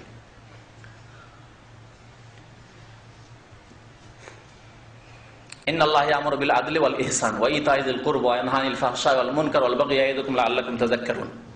এভাবে আল্লাহ পাক রব্বুল আলামিন সূরা নাহলের আয়াত নম্বর 90-তে ইহসানের কথা উল্লেখ করেছে, যেটা খতিবরা জুমার খুতবা, ঈদের খুতবায় পড়ে থাকে। শুনেছেন? ইহসান সম্পর্কে আরো বহু আয়াত হাদিস আছে, তা সংক্ষেপ করে দিয়ে বলি। 4 নম্বরে সেটা হচ্ছে আল্লাহর সামনে শির নত করা। এর দলিল একটা আয়াত এর আগে উল্লেখ হয়েছে, সেটি দলিল, বা এরকম আরো কয়েকটি আয়াত রয়েছে। ইস্তিসলাম মানে আল্লাহর সামনে সারেন্ডার করা, আল্লাহর দ্বীনের সামনে শির নত করা। আল্লাহর দ্বীনে আছে মেনে নিতে হবে, কোরআনে আছে মেনে নিতে হবে, রাসূলের সহিহ হাদিস আছে, রহস্য জানলাম না জানলাম কেন এটা আপনার জানার অধিকার নেই, মেনে নিতে হবে। আল্লাহর দ্বীনের প্রত্যেকটি বিধান মেনে নিতে হবে বিনা কোনো আপত্তিতে। এটা হচ্ছে অন্তরের আধ্যাত্মিকতা, আমল। অন্তর যদি আপনার না মানে, মুখে মানেন, কথায় মানেন, তাহলে সেটা মানা হলো না। প্রথম অন্তর আল্লাহর সামনে নত হইতে হবে। বালা মান আসলামা ওয়াজহাহু লিল্লাহ ওয়া হুয়া মুহসিন আসলামা ওয়াজহাহু ওয়া মান আহসানু দীনান মিম্মান আসলামা ওয়াজহাহু লিল্লাহ। আল্লাহ পাক আরেকটা আয়াতে বলছেন, ওর চাইতে ভালো দিন ধর্ম আর কার হইতে পারে? যেই ব্যক্তি আসলামা ওয়াজহাহু লিল্লাহ, নিজের চেহারাকে আল্লাহর সামনে ঝুঁকিয়ে দিয়েছে, অন্তরকে আল্লাহর সামনে ঝুঁকিয়ে দিয়েছে, সেই জন্য চেহারা ঝুঁকেছে। অন্তর না ঝুঁকলে চেহারা ঝুঁকবে না। সূরা নিসার আয়াত নম্বর 125, 5 নম্বরে 6 নম্বরে খৌফ এবং খাশিয়া, আল্লাহর ভয় ভীতি। কোরআনে কারিমে ভয় ভীতির ক্ষেত্রে দুটো শব্দ আল্লাহ উল্লেখ করেছেন, ভয় আর ভীতি। খৌফ মানে ভয়, আর খাশিয়া অন্তরে ভয় ভীতি সত্যিকার অর্থে আল্লাহর হইতে হবে, তাহলে আধ্যাত্মিকতা আর উন্নতি হবে, তাহলে আপনার অন্তরের ইসলাহ হবে। আর ভয় মানুষের প্রথম কিসে হয়? অন্তরে প্রথম ভয় হয়। অন্তর মজবুত থাকলে কখনো আপনার চেহারাতে ভয় ফুটে উঠবে না, কিন্তু অন্তরে যখন ভয় থাকে, এই জন্য আসামি ধরা পড়ে যায়। আসামি কথা বললে মুখ শুকিয়ে যায়, জিহ্বা এমন শুকিয়ে যাচ্ছে, যখন বারবার করে জিজ্ঞাসা করছে আর কথাই বেরোয় না, কারণ অন্তর দুর্বল হয়ে আছে। অন্তরে আল্লাহ পাক রব্বুল আলামিনের ভয় থাকলে অঙ্গ প্রত্যঙ্গের ভয় দেখা যাবে, আপনার কথাতে বোঝা যাবে যে আল্লাহকে আপনি ভয় করেন, আপনার ইবাদতে বোঝা যাবে আপনি আল্লাহকে ভয় করেন, আপনার নামাজের মধ্যে বোঝা যাবে যে আপনি আল্লাহকে ভয় করেন, আপনার আখলাক চরিত্রে বোঝা যাবে যে আল্লাহকে ভয় করেন। একজন মানুষ হয়তো ঝগড়ার উপক্রম হয়ে গেছে, ভালো মানুষ যদি হয় বলে ইত্তাকিল্লাহ, আল্লাহকে ভয় করো, ছেড়ে দাও, সাথে সাথে ছেড়ে দিয়ে টান দিয়ে চলে যাবে, তাই না? আর আরেকজন লোকে বলে ইত্তাকিল্লাহ, তুমি আমাকে বলতে এসছো, তুমি কে? ওকেই মারবে যে ইত্তাকিল্লাহ বলতে এসছো, তাই না? আছে না এরকম চরিত্রের লোক? ইত্তাকিল্লাহ, তুমি আমাকে গাল দিতে এসছো, ইত্তাকিল্লাহ বলা। আজকাল এক শ্রেণী জাল মনে করে ইত্তাকিল্লাহ কাউকে বলা, হ্যাঁ, গাল দেওয়া, আল্লাহ ইয়াহদিক বলা, এটা গাল মনে করে, অথচ দুয়া। আল্লাহর ভয় ভীতি হইতে হবে। আল্লাহ পাক রব্বুল ইজ্জত সূরা আলে ইমরান আয়াত নম্বর 175, ইন্নামা যালিকুমুশ শাইতান ইউখাউফু আউলিয়া। শয়তান কি করে? শয়তানের কাজ হচ্ছে শয়তান তার বন্ধুদেরকে ভয় দেখায়। যে যত শয়তানের বন্ধু হবে তাকে তত বেশি ভয় দেখাবে। জাদুটোনা বলে ভয় লাগবে, বানমারা থেকে ভয় লাগবে, মানুষ বলে ভয় লাগবে, শাসক বলে ভয় লাগবে, মুদির বলে ভয় লাগবে, সবকিছু মুদির। ও যদি হারাম কাজ বলে তো বেনে দিতে হবে। এই তোর দেশে যাব 5 স্টার হোটেলে, সুন্দরী রমণী এনে দিতে হবে। এটা কি করতে পারবে? যে মুদিরকে ভয় করে আল্লাহকে ভয় করে না, হ্যাঁ, যে বসকে ভয় করে আল্লাহকে ভয় করে না, কিন্তু যে আল্লাহকে ভয় করে কখনো করবে না। আমার চাকরি চলে যাক, কিন্তু আমার ইমান বাঁচাতে হবে। আমার রুজি চলে যাক, আল্লাহ অন্য জায়গায় রিজিক দেবে, আমার এই বিশ্বাস আছে, কিন্তু আমাকে ইমান আমল বাঁচাতে হবে, আমাকে জান্নাতটা টিকাতে হবে, জান্নাতে আমাকে যেতে হবে। আল্লাহ বলছেন যে শয়তান তার বন্ধুদেরকে ভয় দেখায়, তাহলে আল্লাহর বন্ধুদেরকে শয়তান ভয় দেখাতে পারে না। আপনি আল্লাহর বন্ধু হন, আল্লাহর ওলি হন, শয়তান কখনো ভয় দেখাতে পারে না। ফালা তাখাফু, আল্লাহ বলছেন সুতরাং মুমিন তোমরা শয়তানদেরকে ভয় করিও না, শয়তানের বন্ধুদেরকে ভয় করিও না, ওয়া খাফুনি, বরং আমাকে ভয় করো, ইন কুনতুম মুমিন, যদি সত্যিকার অর্থে তোমরা মুমিন হও। আল্লাহ পাক রব্বুল আলামিন বলেছেন, ওয়া আম্মা মান খাফা মাকাম রাব্বিহি, যেই ব্যক্তি আল্লাহর সামনে দাঁড়ানোকে ভয় করবে, ওয়া নাহান নাফসা আনিল হাওয়া, সেই জন্য সে নিজেকে কুপ্রবৃত্তি থেকে বাঁচিয়ে রাখে, ফাইনাল জান্নাতে হিয়াল মাওয়া, সেই তো জান্নাতে যাবে, তার জন্য তো জান্নাতে বাসস্থান রয়েছে। তাহলে জান্নাতে যাওয়ার জন্য আল্লাহ দুটি কথা বলেছে, একটা হচ্ছে আল্লাহর সামনে দাঁড়াতে হবে, এই ভয় অন্তরে আছে, আর এই ভয়ের কারণে কুপ্রবৃত্তি থেকে, পাপ থেকে, গুনাহ থেকে, মনের চাহিদা, কামনা, বাসনা যে বাজে, সেগুলি থেকে নিজেকে বাঁচিয়ে রাখে, তাহলে জান্নাত পাবে। খাশিয়াত সম্পর্কে, ভয় ভীতি সম্পর্কে আরো বলেছে, ইন্নামা ইয়াখশাল্লাহ মিন ইবাদিহিল উলামা, সত্যিকার অর্থে আল্লাহকে ভয় করে তার বান্দাদের মধ্যে ওই সব লোকেরা যাদের কাছে ইলম আছে, আল্লাহ সম্পর্কে জ্ঞান আছে, আল্লাহর দ্বীন সম্পর্কে জ্ঞান আছে, আল্লাহ রাসূল সম্পর্কে জ্ঞান আছে। আর যাদের জ্ঞান নেই তারা কি করে আল্লাহকে ভয় করবে? ওলামা মানে মাদ্রাসার পাগড়িধারী নয়, কারণ অনেকে এই আয়াত পড়ে মনে করে যে আমরা মাদ্রাসা পড়েছি সুতরাং এই আয়াত আমাদের সাথে খাস, তোমরা কি করে পাবে? তোমরা সাধারণ মানুষ, মাদ্রাসায় পড়াশোনা করোনি, তোমরা কি করে এর থেকে পাবে? এটা তো আমাদের না।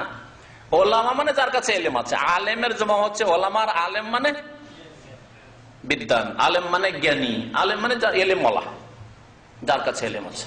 মাদ্রাসায় পড়ে যদি শিরক বিদআতের জ্ঞান থাকে, মিলাদের জ্ঞান, শবে বরাতের বিদআতের জ্ঞান, হ্যাঁ, আর আপনার কবর মাজার ওরুস এসব জ্ঞান সুফিবাদের বিদাতি জ্ঞান, হলুল আর ওয়াহাদাতুল ওজুদের জ্ঞান, বিদাতি জিকিরের জ্ঞান, তাহলে ওই জ্ঞান তো কোনো কাজে আসবে না, বাতিল জ্ঞান। কিন্তু কোরআন এবং হাদিস যদি অন্য কোনো উৎস থেকেও শিখে আসে আর তার কাছে আল্লাহ সম্পর্কে, আল্লাহর দিন সম্পর্কে, আল্লাহ পাকের রাসূল সাল্লাল্লাহু আলাইহি ওয়াসাল্লাম সম্পর্কে সঠিক জ্ঞান থাকে, সে আলেম। এবং এলমের উপর আমল তার সাথে থাকতে হবে। এলমের মোতাবেক যদি আমল না থাকে তাহলে সেই এলম কোনো কাজের নয়। উপকারী এলম সেই এলম যে এলম দিয়ে আপনি শিখছেন, তার সাথে আমল করছেন, শিখছেন, তার সাথে আমল করছেন, সেই এলম কাজে আসবে। আল্লাহ পাক এই ভয় ভীতির কথা আরো বহু আয়াতে উল্লেখ করেছেন। তারপরে আরেকটি বিষয় আল্লাহ উল্লেখ করে 7 নম্বরে বলে, সেটা হচ্ছে ইনাবাহ, মানে আল্লাহ অভিমুখী হওয়া। তাহলে আপনার অন্তর যেন আল্লাহ অভিমুখী হয়, আল্লাহর দিকে ধাবিত হয়, আল্লাহ অভিমুখী হওয়া। আল্লাহ পাক রব্বুল আলামিন এই বিষয়টি উল্লেখ করেছেন কয়েকটি আয়াতে। একটি আয়াত রয়েছে সূরা জুমারে আয়াত নম্বর 17 আল্লাহ ইরশাদ করেছেন, ওয়াল্লাযীনা ইজতানাবুত তাগুত আন ইয়াবুদু আনাবু ইলাল্লাহ, যারা তাগুত থেকে বেঁচে থাকে, তাগুতের পূজা করে না, মানব রচিত বিধান মানে না, আল্লাহ ছাড়া অন্যের সামনে সেজদা করে না, কবর মাজারে সেজদা করে না, কারো অন্ধবিশ্বাসী হয় না, তাগুত থেকে বেঁচে থাকে। কোরআন এবং হাদিসের ক্ষেত্রে অন্ধবিশ্বাসী, মানুষের কথা অন্ধবিশ্বাসী না। অমুক হুজুর বলেছেন এত বড় হুজুর, অমুক হাকিমুল উম্মাত বলেছেন এত বড় হাকিমুল উম্মাত, তার কি ভুল হতে পারে, এইরকম বিশ্বাস রাখে না। যারা কোরআন এবং হাদিস বাদ দিয়ে অন্য কিছু সম্পর্কে এইরকম বিশ্বাস রাখে যে তাদের কোনো ভুল হইতে পারে না, এটা হচ্ছে তাগুত। এটা হচ্ছে তাগুতের প্রতি বিশ্বাস রাখা। ওয়ানাবু ইলাল্লাহ, এবং আল্লাহর দিকে তারা ধাবিত, আল্লাহ অভিমুখী। তাহলে আল্লাহ অভিমুখী আল্লাহ পাক হতে বলেছেন। লাহুমুল বুশরা, তাদের জন্য সুসংবাদ রয়েছে। এখানে আল্লাহ সুসংবাদ, আল্লাহর ওলিদের সুসংবাদ, ঈমান তাকওয়ার ভিত্তিতে আল্লাহ বলেছেন। আর এখানে বলছেন যারা তাগুত থেকে বেঁচে থাকবে, শিরিক করবে না, বিদআত করবে না, মনের কামনা বাসনা পূরণ করবে না গুনাহ করে, আর ওয়ানাবু ইলাল্লাহ, আল্লাহর দিকে ধাবিত তারা থাকবে। লাহুমুল বুশরা ফাবাশশিরহুম, তাদের জন্য সুসংবাদ রয়েছে। আমার বান্দাদেরকে হে নবী মুহাম্মদ সুসংবাদ দিয়ে দাও। আল্লাহ পাক আরো বলেছেন, ওয়ানিবু ইলা রাব্বিকুম, তোমাদের রবের দিকে তোমরা ধাবিত হও, অভিমুখী হও। এনাবাত শব্দটি ওয়াত্তাবি সাবিলা মান আনাবা ইলাইয়া, আল্লাহ বলেছেন সূরা লুকমানে, ওয়াত্তাবি সাবিলা মান আনাবা ইলাইয়া, ওই লোকেরা যারা আমার অভিমুখী হয়েছে তাদের অনুসরণ করো।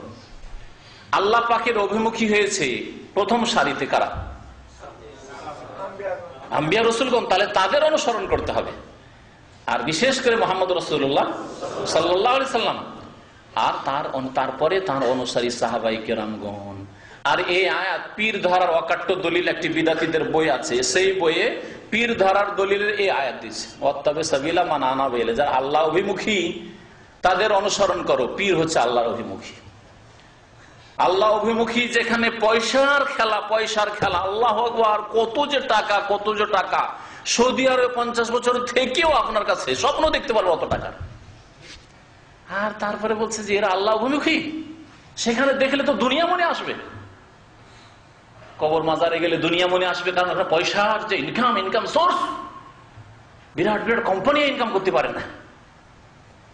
আর ওই পীরের দরবারে গেলে মুরিদানদের যে নজরে নিয়াজ আর যে ইনকাম, তাতে আখিরাত কোথায় স্মরণ আসবে, দুনিয়া স্মরণ আসবে, যে হাই রে কি করলাম রে, যদি এই ব্যবসা খুলতে পারতাম সৌদি আরব থেকে এসে, আর মাদানী হুজুর কিবলা হইতে পারতাম, তাহলে তো এই ব্যবসা বড়ই ফলপ্রসূ হইত। তাহলে ওখানে কি করে আখিরাত ইয়াদ আসবে, আখিরাত স্মরণ আসবে। খোলাফায়ে রাশিদিনের জীবনী পড়লে, সাহাবায়ে কেরামদের জীবনী পড়লে, সুহাইব, আম্মার, ইয়াসির, সুমাইয়া, তাদের জীবনী পড়লে, আয়েশা রাদিয়াল্লাহু তাআলা আনহা রোজা রাখছেন আর সারা দিনে ভালো ভালো খাবার ছিল, টাকা ছিল, সব দান করে দিয়ে ইফতারের পূর্ব মুহূর্তে ওই দাসী ছিল, দাসী বলছে আজকে ইফতার কি দিয়ে করবেন, কিছু যে রাখলেন না, সব দিয়ে দিলেন। আয়েশা রাদিয়াল্লাহু তাআলা আনহা, সুবহানাল্লাহ, তুমি এখন বলছো, একটু আগে বলছো তুমিও রোজা আমিও রোজা, একটু আগে তো স্মরণ করাবে, আমার তো মনেই নাই। চিন্তা করতে পারছেন, রোজা আছে, রোজা কি দিয়ে ইফতার করবো, নিজে কি দিয়ে করবো, আমার দাসীটা কি দিয়ে করবে, মনে নেই, সব দান করা শেষ হয়ে গেছে। অনেক টাকা, দিনার, স্বর্ণ মুদ্রা দান করে সব শেষ, একটা দিনার পর্যন্ত রাখেননি। তাদের সিরাত পড়লে, তাদের সংসর্গ গ্রহণ করলে, তাদের জীবনী কে আদর্শ মনে করলে আত্মার পরিশুদ্ধি হবে, তাজকিয়া নাফস হবে। খুশু মানে হচ্ছে, খুশুর কথা কোরআনে আল্লাহ উল্লেখ করেছে, খুশু মানে বিনয়ী হওয়া, অন্তর বিনয় হয় মানুষের। অন্তর যদি বিনয়ী থাকে তাহলে রাস্তাতে চললেও আপনি যতই সুন্দর হন আপনি নিজেকে খুব ছোট মনে করবেন, যতই শক্তিশালী সুস্থ হন নিজেকে আপনি খুব ক্ষুদ্র মনে করবেন, তাই না? দুর্বল মনে করবেন। যতই আপনি 4-5 হাতের মানুষ হন নিজেকে খুব ছোট মনে করবেন। হ্যাঁ, যতই পয়সাওয়ালা হন আপনি নিজেকে একেবারে তুচ্ছ মনে করবেন, ঠিক না? অন্তর যদি বিনয়ী হয়, এই জন্য আল্লাহ খুশু সৃষ্টি করতে বলেছেন। নামাজে যখন দাঁড়াবেন সেই সময় যদি খুশু থাকে তাহলে আপনি নিজেকে খুব গুনাহগার মনে করবেন এবং মনে করেন যে মুসল্লি যত আছে সবগুলির চাইতে মনে হয় আমি বেশি গুনাহগার। মনে করবেন না আমি 1 নাম্বার মুসল্লি, এই মসজিদের মধ্যে আমার মতো পাকা মুসল্লি কেউ নেই, এরকম অহংকার থাকবে না। খুশু অন্তরে সৃষ্টি হইতে হবে। নামাজের মধ্যে খুশু থাকলে নামাজে আপনি এমন ডুবে যাবেন যে দুনিয়া ভুলে যাবেন। মোবাইল মনে থাকা দূরের কথা, স্ত্রী আর ছেলে মেয়ে মনে থাকা দূরের কথা, দুনিয়া ভুলে যাবেন আপনি নামাজে এমন ডুবে যাবেন। কিন্তু নামাজ এমন নামাজ, ধাই ধাই ধাই ধাই নামাজ, 1 মিনিট 2 মিনিটে কয়েক রাকাত নামাজ শেষ। খুশু কোথায়? খুশুর কথা আল্লাহ কোরআনে কারিমে উল্লেখ করেছেন। তাহলে খুশু হইতে হবে। ওয়াস্তাইনু বিস-সাবরি ওয়াস-সালাত ওয়া ইন্নাহা লাকাবীরাতুন ইল্লা আলাল খাশিয়িন। নামাজ ভারী, কিন্তু কার জন্য ভারী না? যারা বিনয়ী, খাশিয়িন, যাদের অন্তরে খুশু রয়েছে তার জন্য নামাজ ভারী না। নামাজ হালকা। নামাজ না পড়লেই বড় ভারী জিন্দেগি, নামাজ না পড়লেই বড় অশান্তির জিন্দেগি। অন্তরের পরিশুদ্ধির জন্য, অন্তরের পবিত্রতার জন্য যেটা করতে হবে তা হচ্ছে আরেকটি, সেটা তাওয়াক্কুল, আল্লাহ ভরসা। আল্লাহর পুরো ভরসা, ভরসা আল্লাহর উপর। আর আপনার কাজ চালিয়ে যান, কাজ করেন, কাজের উপর ভরসা করিয়েন না, কাজের মালিকের উপর ভরসা করিয়েন না, আপনার শারীরিক সুস্থতা, ব্রেন, বুদ্ধি, বিদ্যা এইসবের ভরসা করিয়েন না।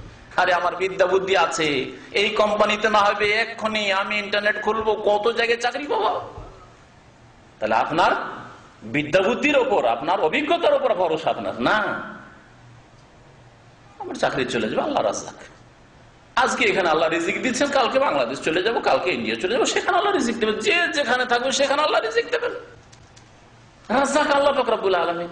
আমার কাজ কর্ম করা, রিজিক দেওয়া আল্লাহ পাকের কাজ। রিজিক দেওয়া আমার কাজ তো নাই। আমার কাজ হাত পা নাড়ানো, মেহনত করা, আর আমার ছেলে মেয়েদের রিজিক দেওয়া, আহার দেওয়া, এটা আল্লাহ পাকের কাজ। এই যে অন্তরের অবস্থা তৈরি হওয়া, এর নাম হচ্ছে তাওয়াক্কুল। তাওয়াক্কুল মানে কাজ ছেড়ে দেওয়া নয়।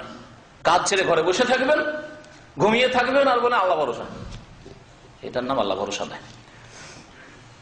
মুজাহাদা 10 নম্বর। আল্লাহ পাক রব্বুল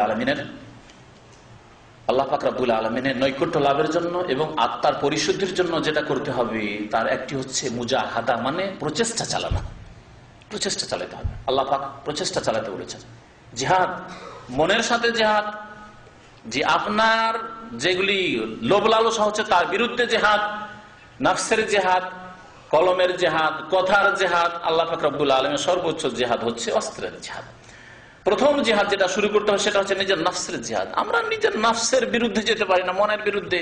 যে বিড়ি সিগারেট খাচ্ছেন, এখনো বিড়ি সিগারেট ছাড়তে পারছেন না, জর্দা হারাম ছাড়তে পারছেন না, ফিল্ম দেখা এখনো ছাড়তে পারলেন না, গান শোনার বদ অভ্যাস ছাড়তে পারলেন না, এখনো ফজরের ঘুম ছাড়তে পারলেন না, এখনো জামাতে গিয়ে প্রথম তাকবীর ধরে নামাজ পড়বে এই তৌফিক হলো না। এই মুজাহাদাগুলি করতে পারছেন না, চেষ্টা করতে পারছেন না।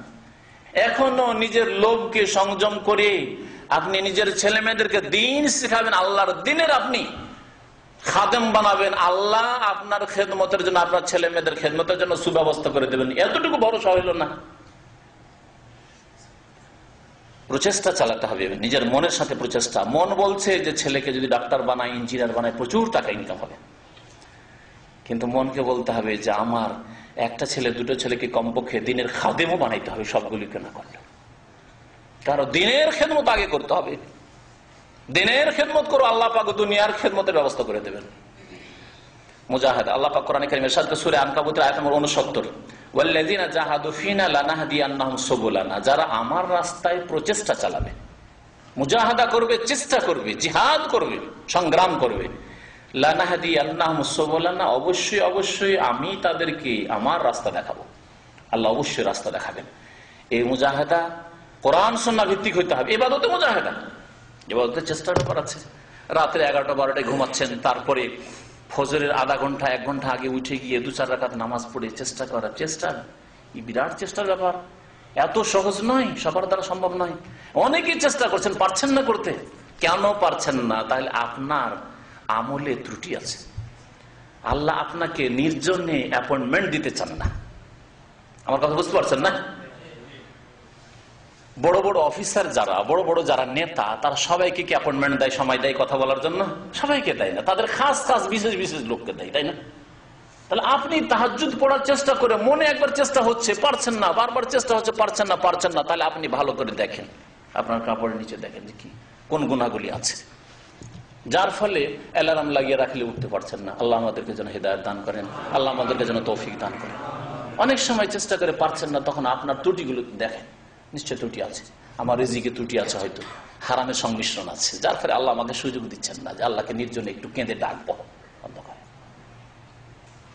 আমার আমলে ত্রুটি আছে, আমার মধ্যে কিছু বিদাত আছে, হয়তো সেই জন্য আল্লাহ সুযোগ দিচ্ছেন না।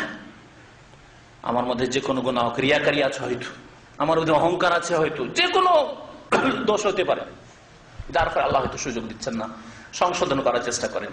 তো বলছিলাম যে কি করতে হবে, প্রচেষ্টা চালাতে হবে, প্রচেষ্টা, তাহাজ্জুদের জন্য প্রচেষ্টা লাগবে, সালাতুদ দুহা ইশরাক পড়েন, প্রচেষ্টা লাগবে। তার আগে জামাতে, আরে তাহাজ্জুদ ইশরাক আর দুহা পড়েন আর নাই পড়েন, কিন্তু পড়লেন নাকি না পড়লে গুনাহ নেই, কিন্তু আপনাকে ফরজগুলি হেফাজতের সাথে পড়তে হবে। ফরজ নামাজে অধিকাংশ সময় 1-2 রাকাত ছুটার পরে যান, মাসবুক হয়ে নামাজ পড়েন, প্রায় নামাজে গিয়ে 2 রাকাত 1 রাকাত পেলেন, 2 রাকাত 1 রাকাত পেলেন, এই এমন কেন নামাজ? ফরজ যে প্রচেষ্টা সেটা তো করেন, যেটা ফরজ আপনার উপর।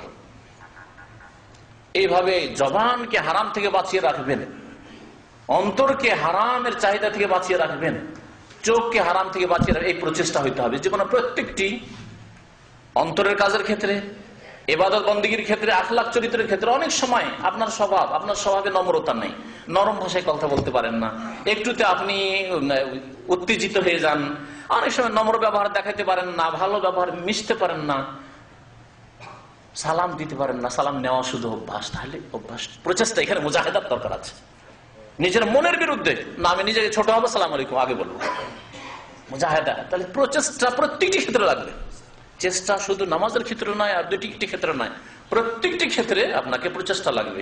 অনেক সময় আপনি ছোট হয়ে মেলা অভ্যাস নেই, আমার কাছে কেউ মিলতে আসলে একবার সালাম আলাইকুম কেমন আছেন ভালো আছেন শুরু করবেন, কিন্তু আপনি রাস্তায় দেখা হলে আপনি বলছেন না, আপনি ওর সাথে কথা বলবেন, কিন্তু আপনার সাথে কথা বললে বলবেন না, অভ্যাসটাকে পাল্টান। মুজাহিদা এসে যে প্রচেষ্টার দরকার আছে এখানে। আমি একটু ছোট হতে অভ্যাস করি, আমার স্বভাবটাকে চেঞ্জ করি, আমার স্বভাবের মধ্যে এই ত্রুটিগুলি আছে। যারা জ্ঞানী মানুষ হবে নিজের ত্রুটি নিজে ধরতে পারে, নিজের ত্রুটি নিজে ধরতে পারে, আমার মধ্যে কোন সাইডটায় দুর্বলতা আছে, কোন দিকে আমার দুর্বলতা আছে, এই দিকগুলো অন্য লোককে দেখে এইরকম করতে পারে, আমি কেন পারি না, এই ভালো কাজগুলি আমি কেন করতে পারি না, আমার মধ্যে অভাব আছে। তাই এরা ইলম শিখতে পারে, আমি কেন শিখতে পারি না, এরা অনেক কিছু বলতে পারে, আমি কেন বলতে পারি না, এরা দাওয়াতি কাজ করতে পারে, আমি কেন করতে পারি? তাহলে প্রচেষ্টার দরকার আছে, প্রচেষ্টা করতে হবে।